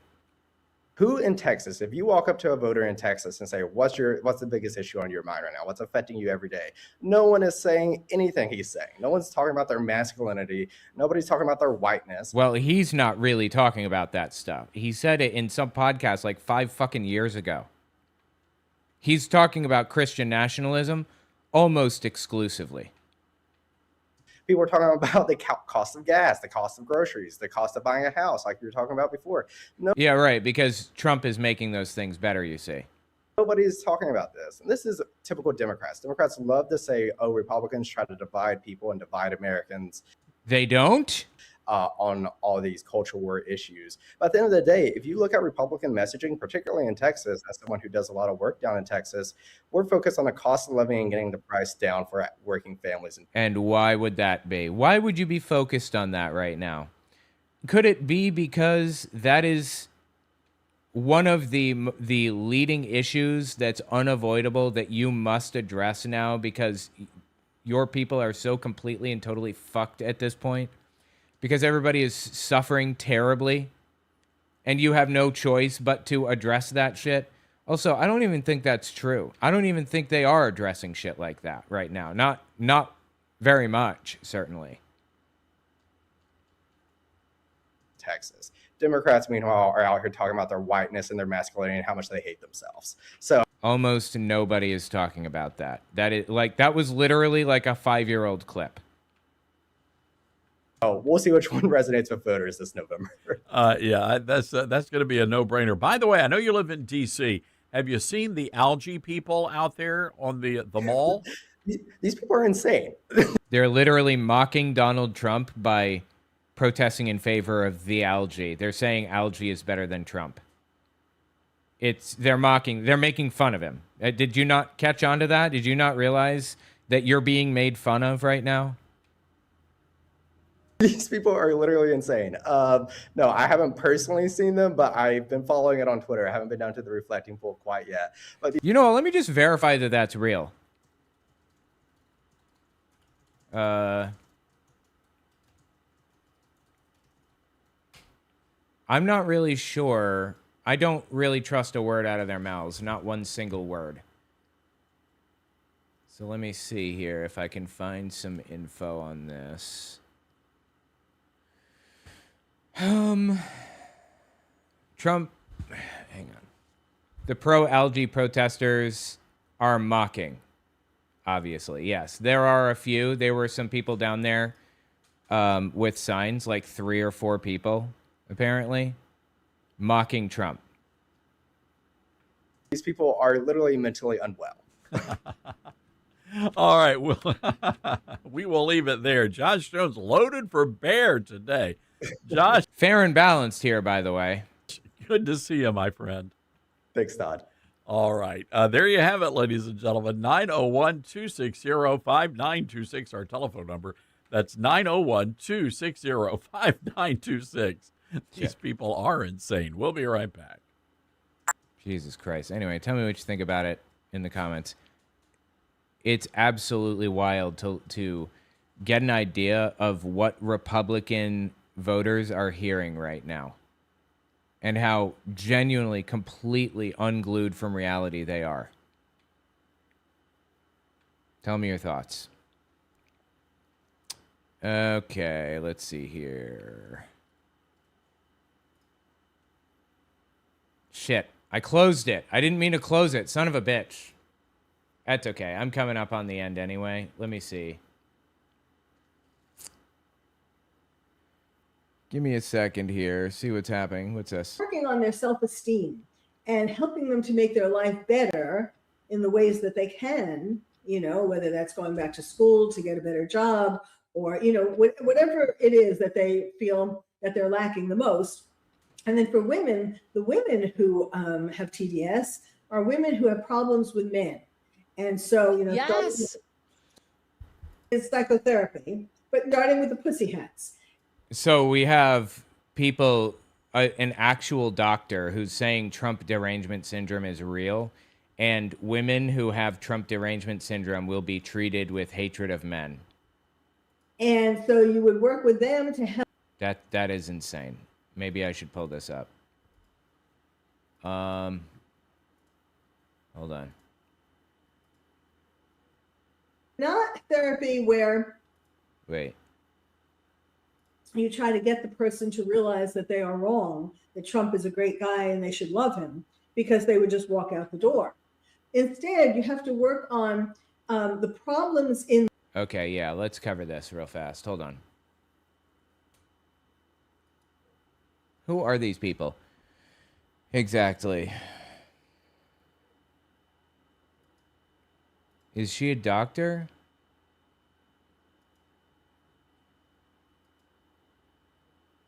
For over a year, working on a proposal for the American Psychiatric Association to make Trump derangement syndrome an official classification. In other words, to have a number in the. All right, got it. Yeah, let me pull this too. And we'll cover this real fast. Give it just a second here. I've been working on. Open. Open. Open. Got it. Okay. And let me see.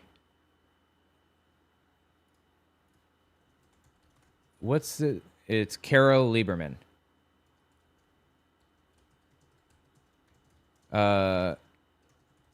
Working with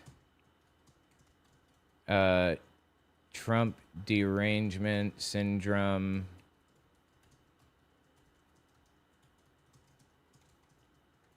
Okay. Let me see if I can find some info on this person here. Give me a second.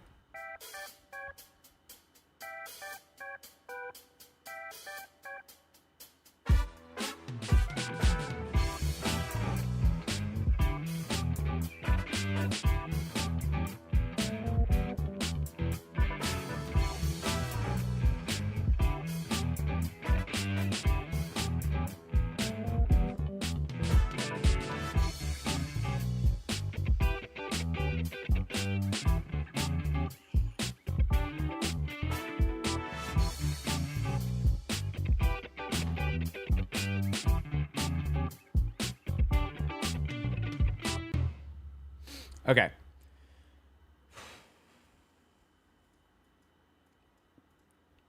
This is, let me pull it up. Okay. This is Carol Lieberman. She has a message for you. The treatment is psychotherapy, but not therapy. Nope, wrong one. This one, sorry. I've been working on it for over a year, working on a proposal for the American Psychiatric Association to make Trump derangement syndrome an official classification. You know, She's trying to make Trump derangement syndrome an official classification.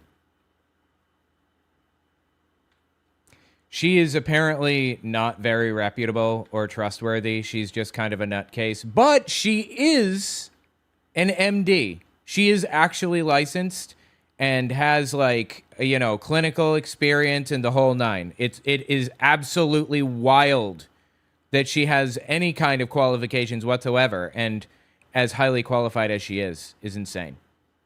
She's trying to make Trump derangement syndrome a legitimate diagnosis in the DSM.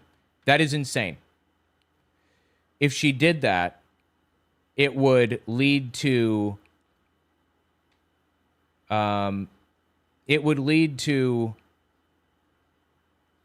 institutionalizing people who are opposed to Donald Trump.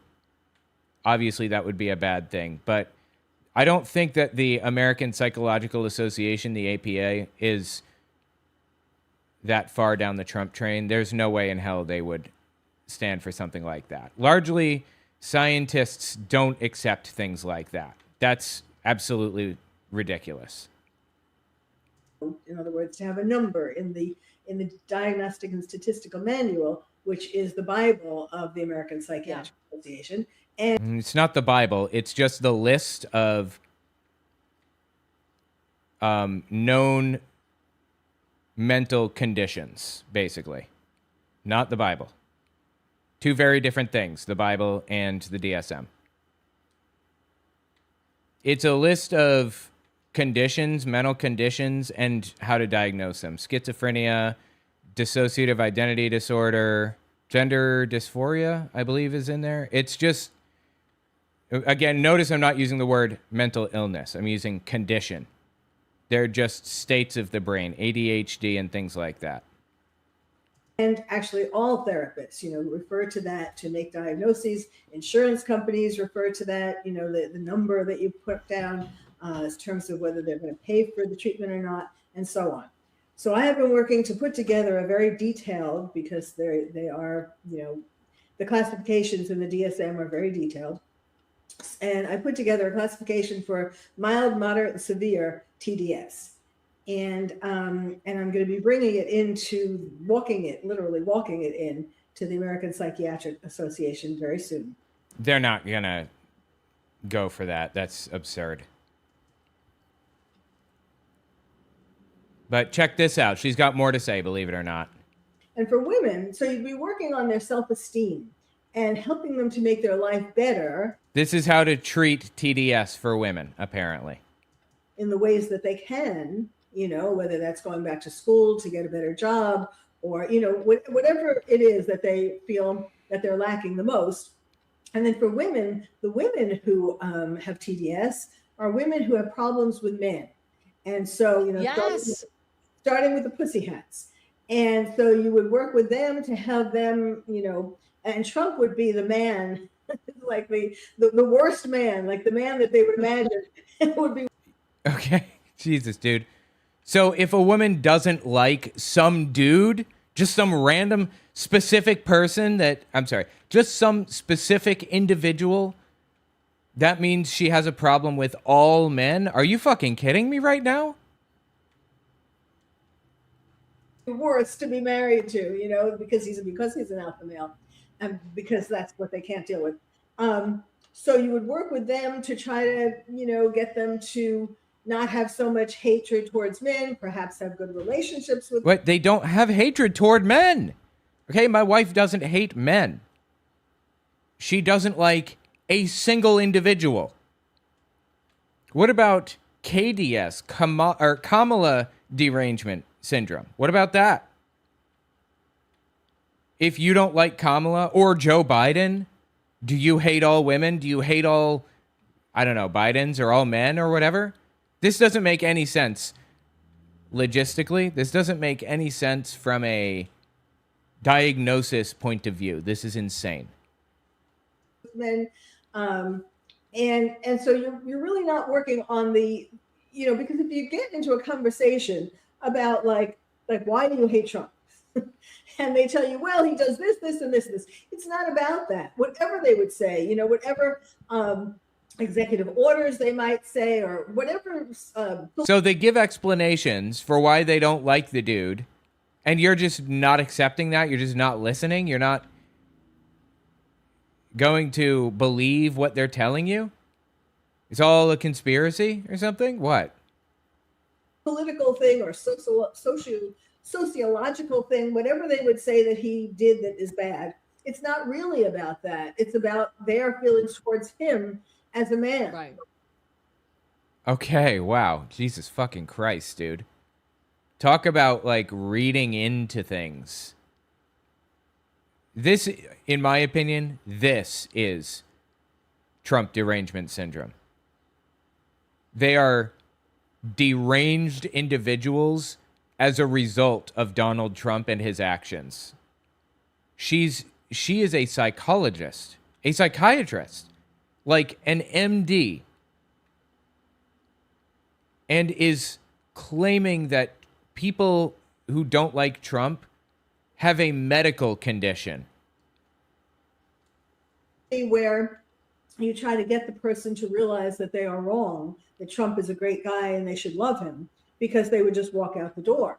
Instead, you have to work on the problems in them that make them hate Trump. So for men, it has to do with men who have low self-esteem.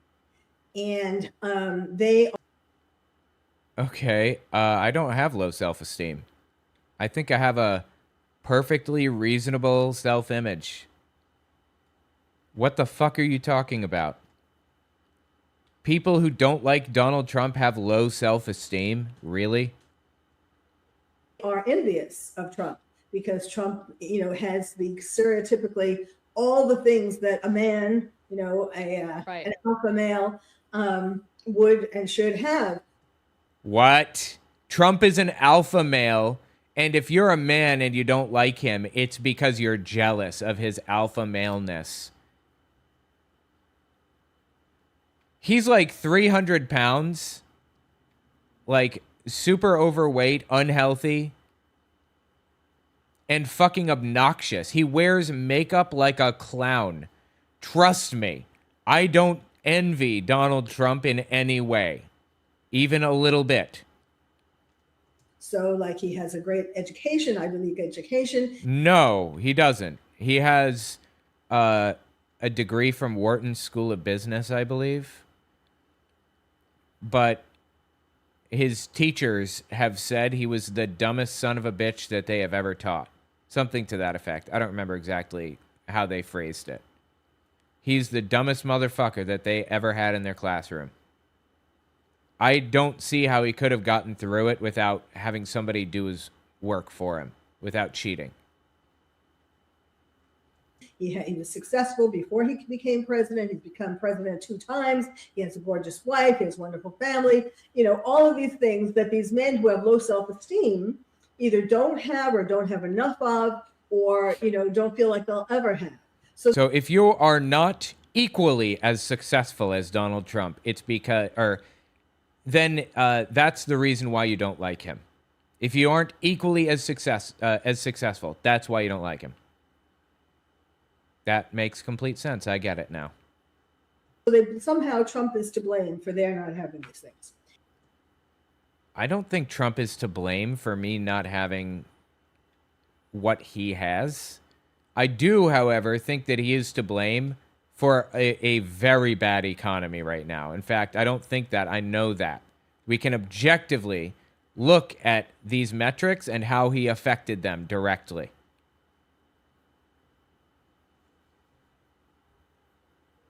Anyway, Jesus Christ, dude. There are people who are really that delusional out there, spreading these ideas. That is fucking insane. Tell me what you think in the comments. All right, let's see. Is there something else I want to hit?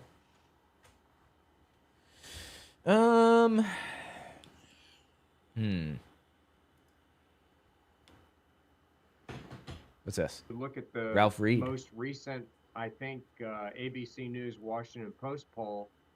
The Democrats and the liberals enjoy a roughly 14-point. Oh, yeah. Republicans are fucked. Let's see. What's this? Admiration. Oh, my God. I haven't covered this guy in forever. For President Trump, I think that he's done a tremendous job. Oh, yeah, dude. This is good. Congressman here for the 14th district. Give me a second. I'm just looking.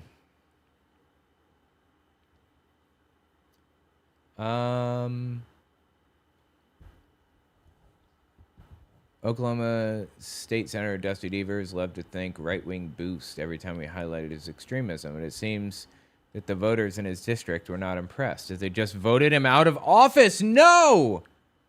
Oh my God!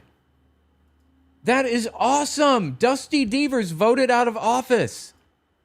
No way. That is fantastic. Okay, if you don't know this dude, he's a neo-Nazi, first of all. And second, he is a Christian nationalist to the absolute core. Dusty Devers. Out of his gourd. Insane. Listen to some of these clips from him. Let's just, let's see. What's this one? You know, I see people, oh, you're taking us back to the 1800s, 1850s. Like, I'm not doing this right. I am not doing this right. I wanted to take us back to our founding. I wanted to take us back earlier. Like, why can't I go back to a Lex Rex age or a Vindicia Contra Tyrannis age or Bastiat's the law? I mean, why can't... So he doesn't want to take us back to the 1800s. He wants to take us back to the 1600s, the 1500s. You know, before workers' rights existed at all, like coming up on a feudal age type of thing. Insane. That's not even close to the most insane thing. I'll probably move that to the end of the video. We go back, and I've got to do something better if we're only going to the 1800s, 1850s. Let me pull some of the most egregious shit from him on my own clip collection. I think it took... Here you go. This is when he won his election. I think it took being honest, being forthright, and it, for me, it takes a lot of hard work, and it took a church who was going to stand alongside us. I've told people I wouldn't have run if it were not for the church, who was going to hold me accountable, but also provide lots of wisdom and hard work. Devers will be sworn in on December 20th at 11 a.m. Not the clip I was looking for. Let's try this one. Hold on. From a pastoral standpoint. Oof, clipping. Let me fix that. From a pastoral standpoint. Still too loud. It's clipping. I'm sorry. I got to turn it down a bit. From a pastoral standpoint, it should be very evident and clear why Satan would want young men, especially, bound up and their consciences overburdened in conviction from porn usage. It's in the church, too. Yep. He wants to ban adult entertainment. Every person who's watching pornography knows in their conscience what wickedness it is and how harmful it is. But it's so hard to turn. How is it harmful, specifically, exactly? Can you give me any mechanism at all? I'll take anything. The fact is, it's not harmful, okay? And it's free expression. It's free speech. This is a direct threat to freedom of expression. He is directly going against the First Amendment right now. You know why? Because at the end of the day, he doesn't give a shit about the Constitution. He never did. He gives a shit about controlling people and forcing people to follow his expectations for life, for how things should work. He doesn't want people making their own choices for their own lives. He wants to make them.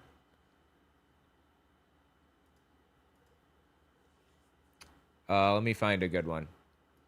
Here you go. Direct violation of his oath to office. The government doesn't make the law. The people rise up. Power rises up from the people, and the people make the law. And that law should be in accordance with God's word and the conscience. And these federal laws are restricting both of those things. And so when this authority, namely the federal government, commands what God has forbidden or has not required. Second, whenever it forbids what God commands or has not forbidden. Third, whenever it oversteps its constitutional jurisdiction. Or fourth, binds the conscience that God alone has jurisdiction. We, those who are their authority, we are the authority for the federal government in this situation. We are not to obey them whenever they take tyrannical action. So basically what he's saying is the Constitution comes second. The Bible comes first. That's what all of that meant. And I don't care if banning adult entertainment is unconstitutional because it's freedom of expression. I'm going to try to ban it anyway as governor or whatever. Doesn't matter now because he lost his election, so get fucked, Dusty Deavers. I got to show some real doozies, though. This one is probably at least one of the most insane one. Let's take a look at this one first. I want to see pornography abolished. I want to see no-fault divorce come back to at fault in divorce, and even public shaming for those who are at fault in divorce. I want to see abortion abolished. These are the kinds of morality and government issues that we need to get back to. And here's another one. Today, I want to ask and answer the question, what must you and I do to love our IVF embryonic neighbors as ourselves? Love our IVF embryonic neighbors. In vitro fertilization. Okay, do you guys know what that is? In case you don't, let me just explain. It is a method of having a baby when you otherwise cannot have a baby. For one reason or another, your body just won't get pregnant. So they take some of your eggs and they take cells from the man. They mix them in a petri dish for 3 days and then they freeze them. And when you're ready to have a kid, they implant them into you. And then it grows into a baby eventually. It's a scientific milestone, a scientific breakthrough that we had that made it possible for people to get pregnant who otherwise couldn't. It changed a lot of lives. And I know you're thinking, like, wow, what would his problem with that be?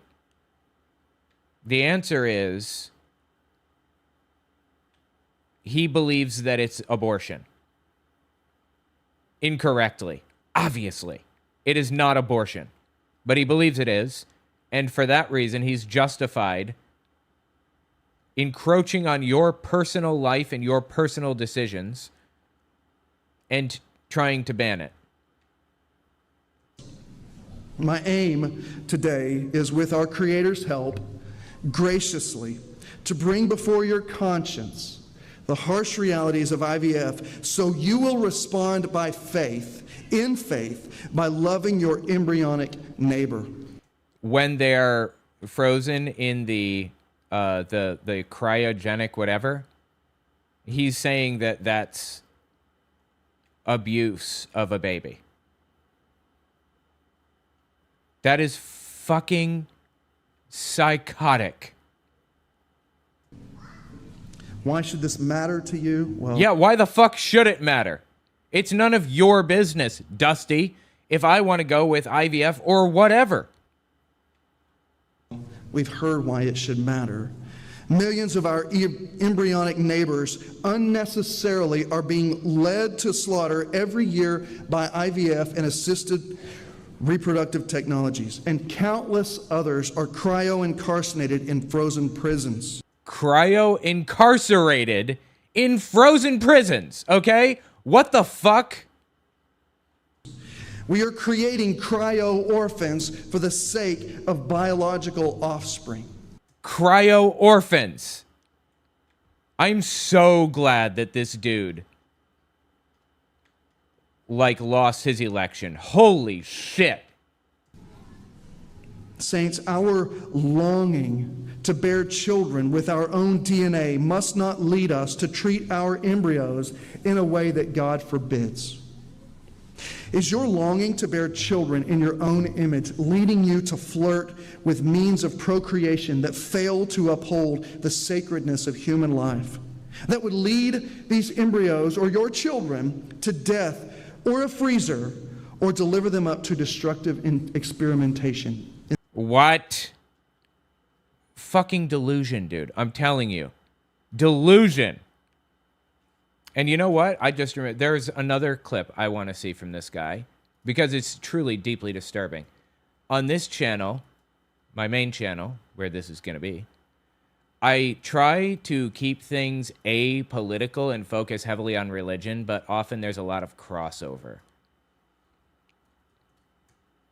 So this may end up going on main. Hold on, let me find the right clip. Where is it? So the idea I've noticed is I didn't, when we saw. Oh my God, this was my favorite clip from this guy because it's absolutely so psychotic. When we saw churches closing for long periods, we saw people, with this love your neighbor propaganda. Love your neighbor propaganda. He called it love your neighbor propaganda. Literally, Jesus' words are propaganda. That was really submit to your neighbor and not submit to God, submit to the powers that be. And a lot of us were saying the powers that be don't have jurisdiction. They're illegitimate. And why have we been bowing to these powers that are just pseudo? It's our fault. It's the fault of pastors for not telling us better.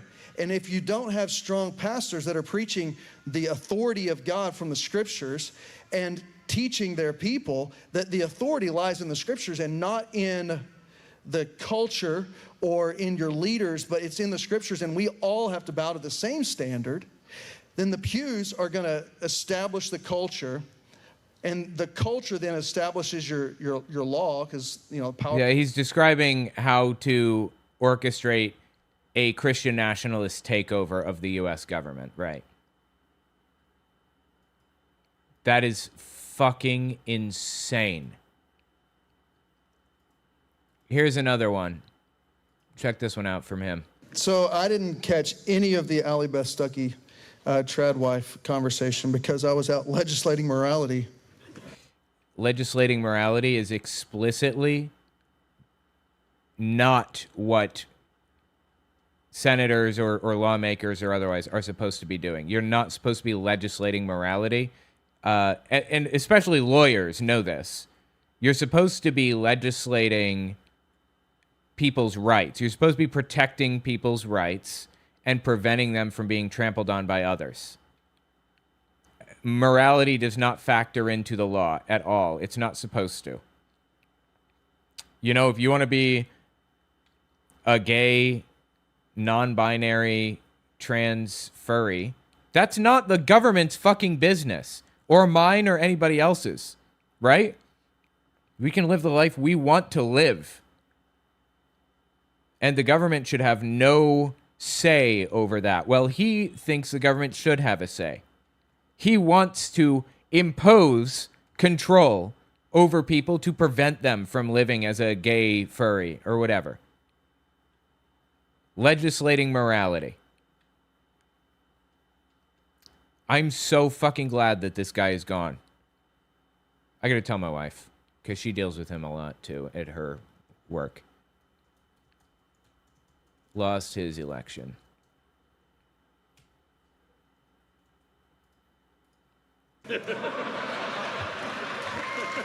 People laughing because they know that that is explicitly not how it works. You are explicitly not supposed to do that.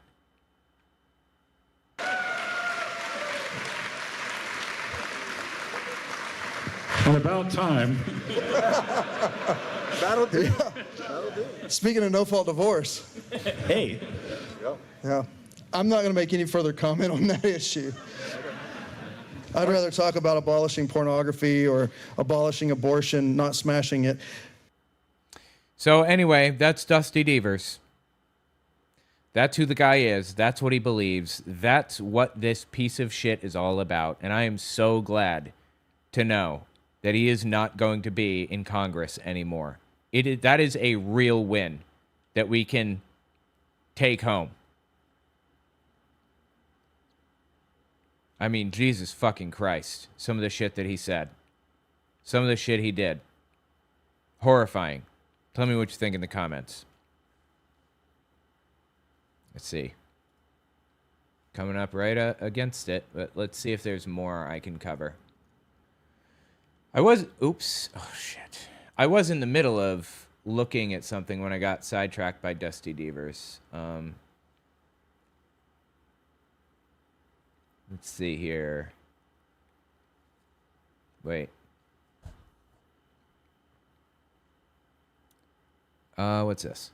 Battle has been engaged since they left the garden. It's been, it has been the same battle, and it just keeps getting more. Tom Emmer, what an idiot. What's this? Accents. What do you think about Adam Hoffman? Why'd you get a plea deal for a child sex predator? Do you have anything to say about that? Oh, Paxton, nice. Yeah, he did do shit like that. Should he be registered as a pedophile in the state of Texas? A sex offender? Step back. Step back. What do you have to say to Adam Hoffman, the victim of Adam Hoffman? Mr. Paxton, what do you have to say? Excuse me, Mr. Paxton. He's as corrupt as they come. He might be more corrupt than Trump, honestly. Paxton is. He's really, really bad. What's this? City, and last night proved the anti-Semitism in New York City, and this is Mom Donnie's fault. This is so-and-so's fault. This is this. That's good, yeah. That's bigger than my vocabulary can handle, Kellyanne. I'll tell you that. I keep thinking about not only how lucky we are that we been an age. Best is yet to come. And he spent the first month of the campaign trying to prove he loves meat, but not that kind of meat. I have questions. Okay. Is he a virgin? He has a girlfriend. Like, what's the point of even asking that?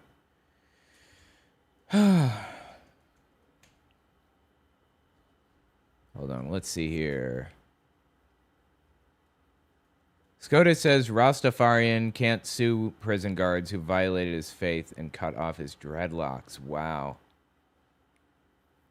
That sucks. The Mormon Rastafarian is a religion. That's wild, dude. That would be like a Muslim having his beard shaved. It's like religious freedom to have your hair a certain way.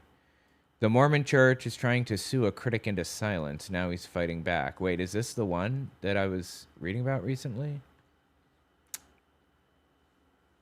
Let's cover this. Yeah, let's talk about this. See if I can open it up in BookForge. Hang on, I'm sorry. BookForge Reader. My app. Let me turn on my TTS server. And we'll read through a bit of this. Not sure how TTS is going to land with a general audience, but we'll see. TTS server is still starting up. The Mormon Church is trying to sue a critic into silence. Now he's fighting back. This is on the Friendly Atheist website. 2 months ago, the Church of Jesus Christ of Latter-day Saints sued one of its most prominent critics, podcast host John Dellin, on grounds of trademark and copyright infringement, as if listeners to his show might be confused between the podcast and the Mormon Church itself. I remember this. Dallin is now fighting back in court. A quick recap, Dallin began the Mormon Stories podcast in 2005 when he was questioning whether or not to leave the LDS Church. It soon became a haven for other critics and former Mormons, or Formans, if you will, and a landing space for listeners who harbored the same doubts but knew the Mormon Church wasn't a safe place to get their questions answered in a meaningful way. In 2015, Dalen was officially kicked out of the church for the crime of apostasy. He was accused of leading people away from the church, though Dalen argued the real reason was because he openly and proudly supported same-sex marriage and the ordination of female priests. Interesting. The podcast has become popular enough that it spurred the creation of a nonprofit group, the Open Stories Foundation, in 2010 to oversee the show and go beyond it. In 2024, the group generated over $1.12 million in revenue. Wow, that's impressive. Damn. Good for him. I'm glad that's working. I wrote this program I named Bookforge that basically it's a text-to-speech server. It's not top tier. Could be better, but it's not bad. You know what? I wonder if 11 Labs has a browser extension. Probably, right? Anyway, let's I'm going to play it on my text-to-speech server and see how it sounds. Give it a second. Take about 6 seconds to buffer the first sentence, and then it should just play.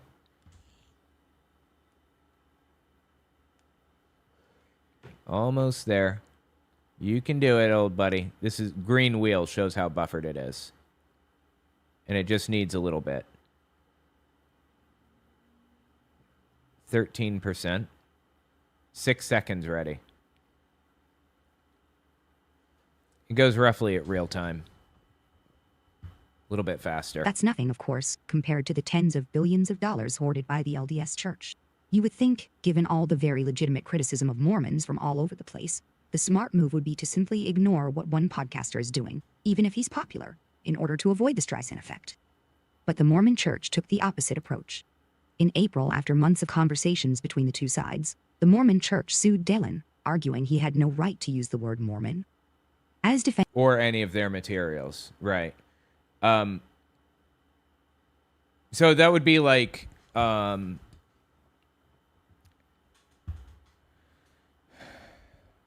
would be like if I started a channel called Leaving Jehovah's Witnesses and they sue me for having Jehovah's Witness in the name. That is absurd. Please. As defendants are well aware, the public associates the term Mormon with the Church of Jesus. I'm sorry. This is a quote from, I believe, the lawsuit now. Ugh. As defendants are well aware, the public associates the term Mormon with the Church of Jesus Christ of Latter-day Saints, which has used the mark Mormon and other names and marks incorporating the term Mormon since its founding nearly 200 years ago. This is actually funny to me because Mormons intentionally, specifically stopped using the term Mormon. They, the most recent prophet, the one who died, I think, the head of the church who communes with God directly on behalf of the church, he did this big push forever ago to get people to stop using the name Mormon. Moonies did the exact same thing. When they realized the name Moonies, the thing they came up with, had a really bad reputation, they tried to change the name to get away from the bad reputation that they created for themselves and started saying that the name Mooney is a slur. Like, fucking please. Okay, you did this to yourself. I'm not letting you escape accountability for it. It's like Kanye West insisting people call him Ye.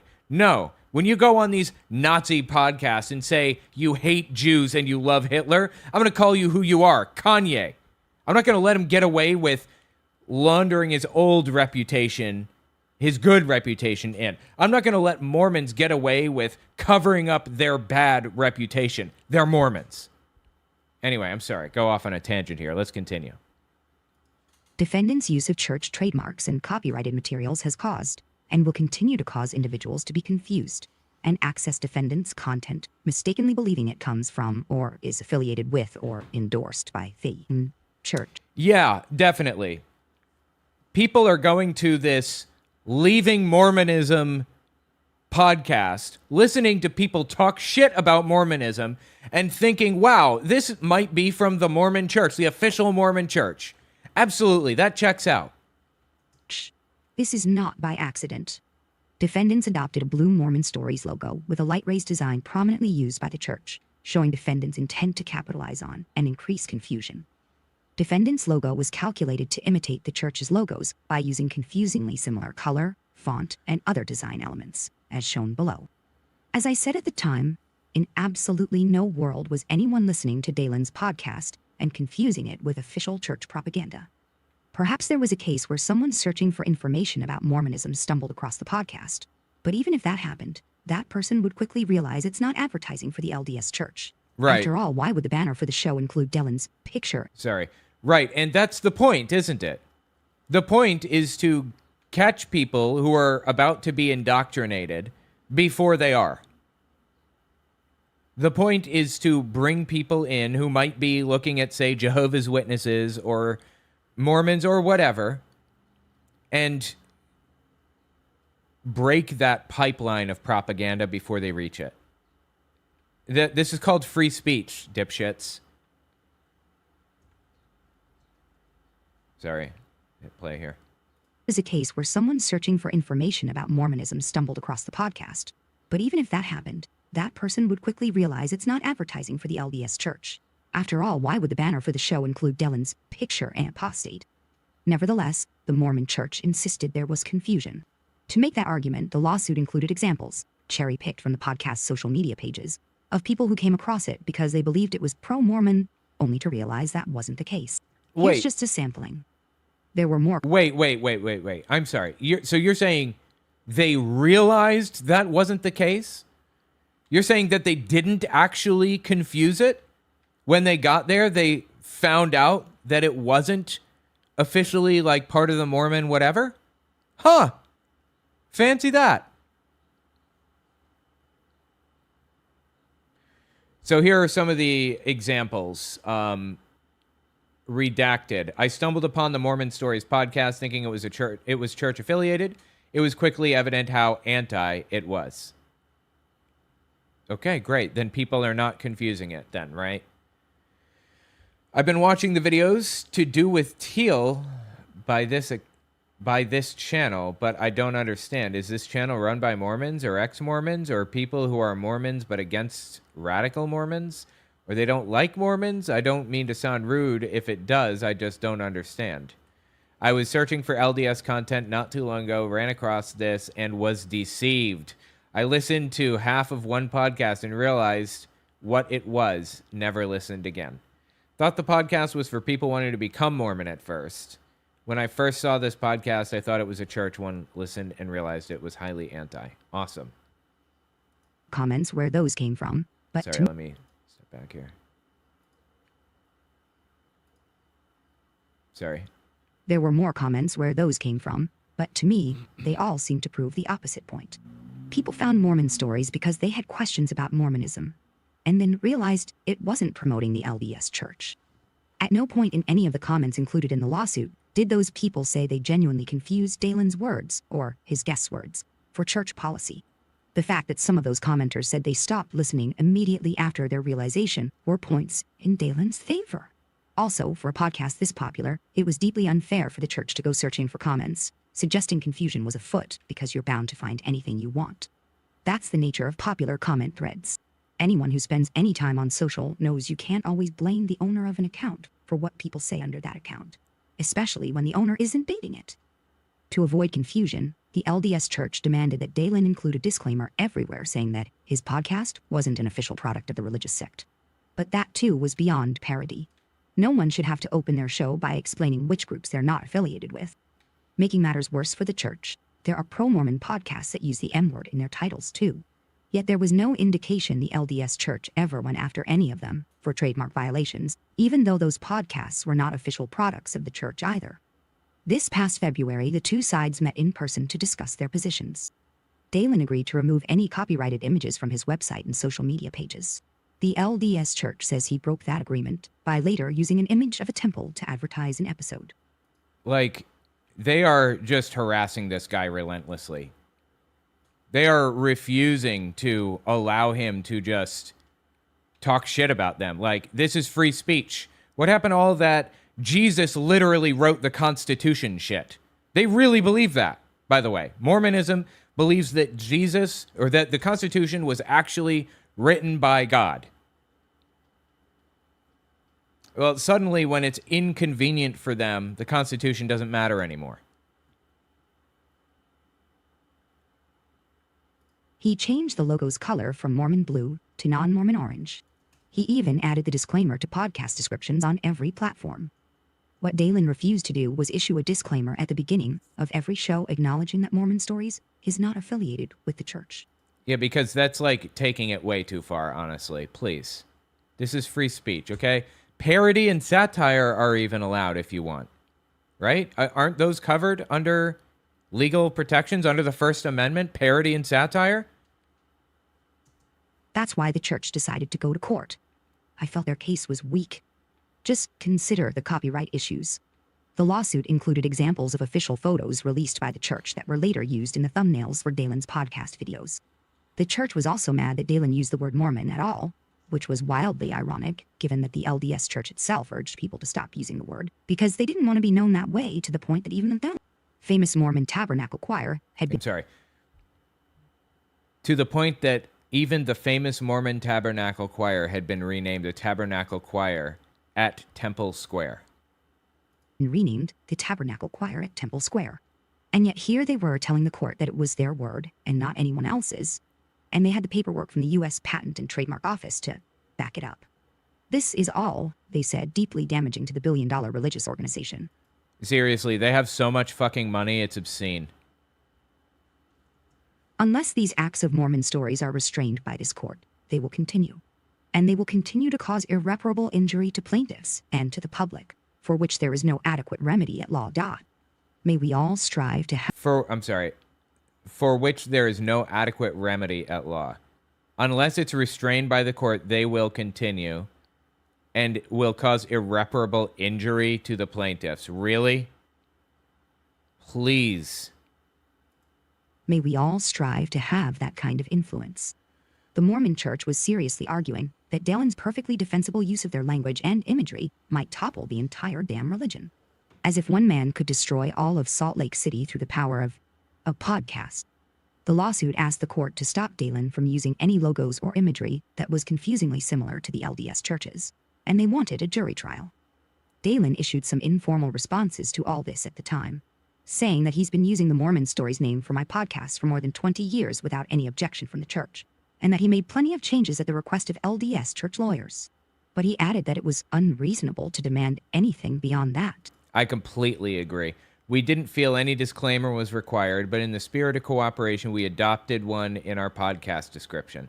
The church wanted us to make the disclaimer more prominent, so it was essentially the primary thing anyone sees in our branding, which we believe is unreasonable. Absolutely agreed. 100%.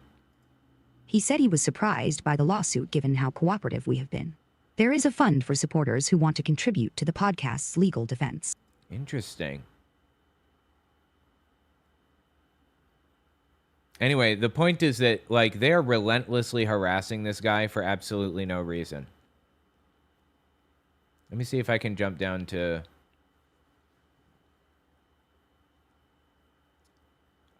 points out LDS Church...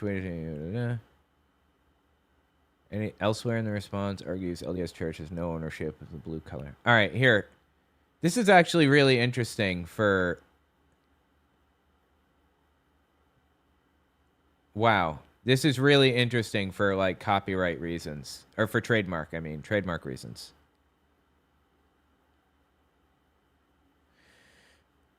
Here. Elsewhere in the response, he argues the LDS Church has no ownership of the blue color or a generic light rays design.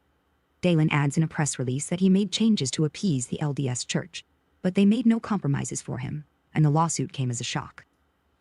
Mormon Stories' use of the color blue and rays in its branding began well over a decade ago.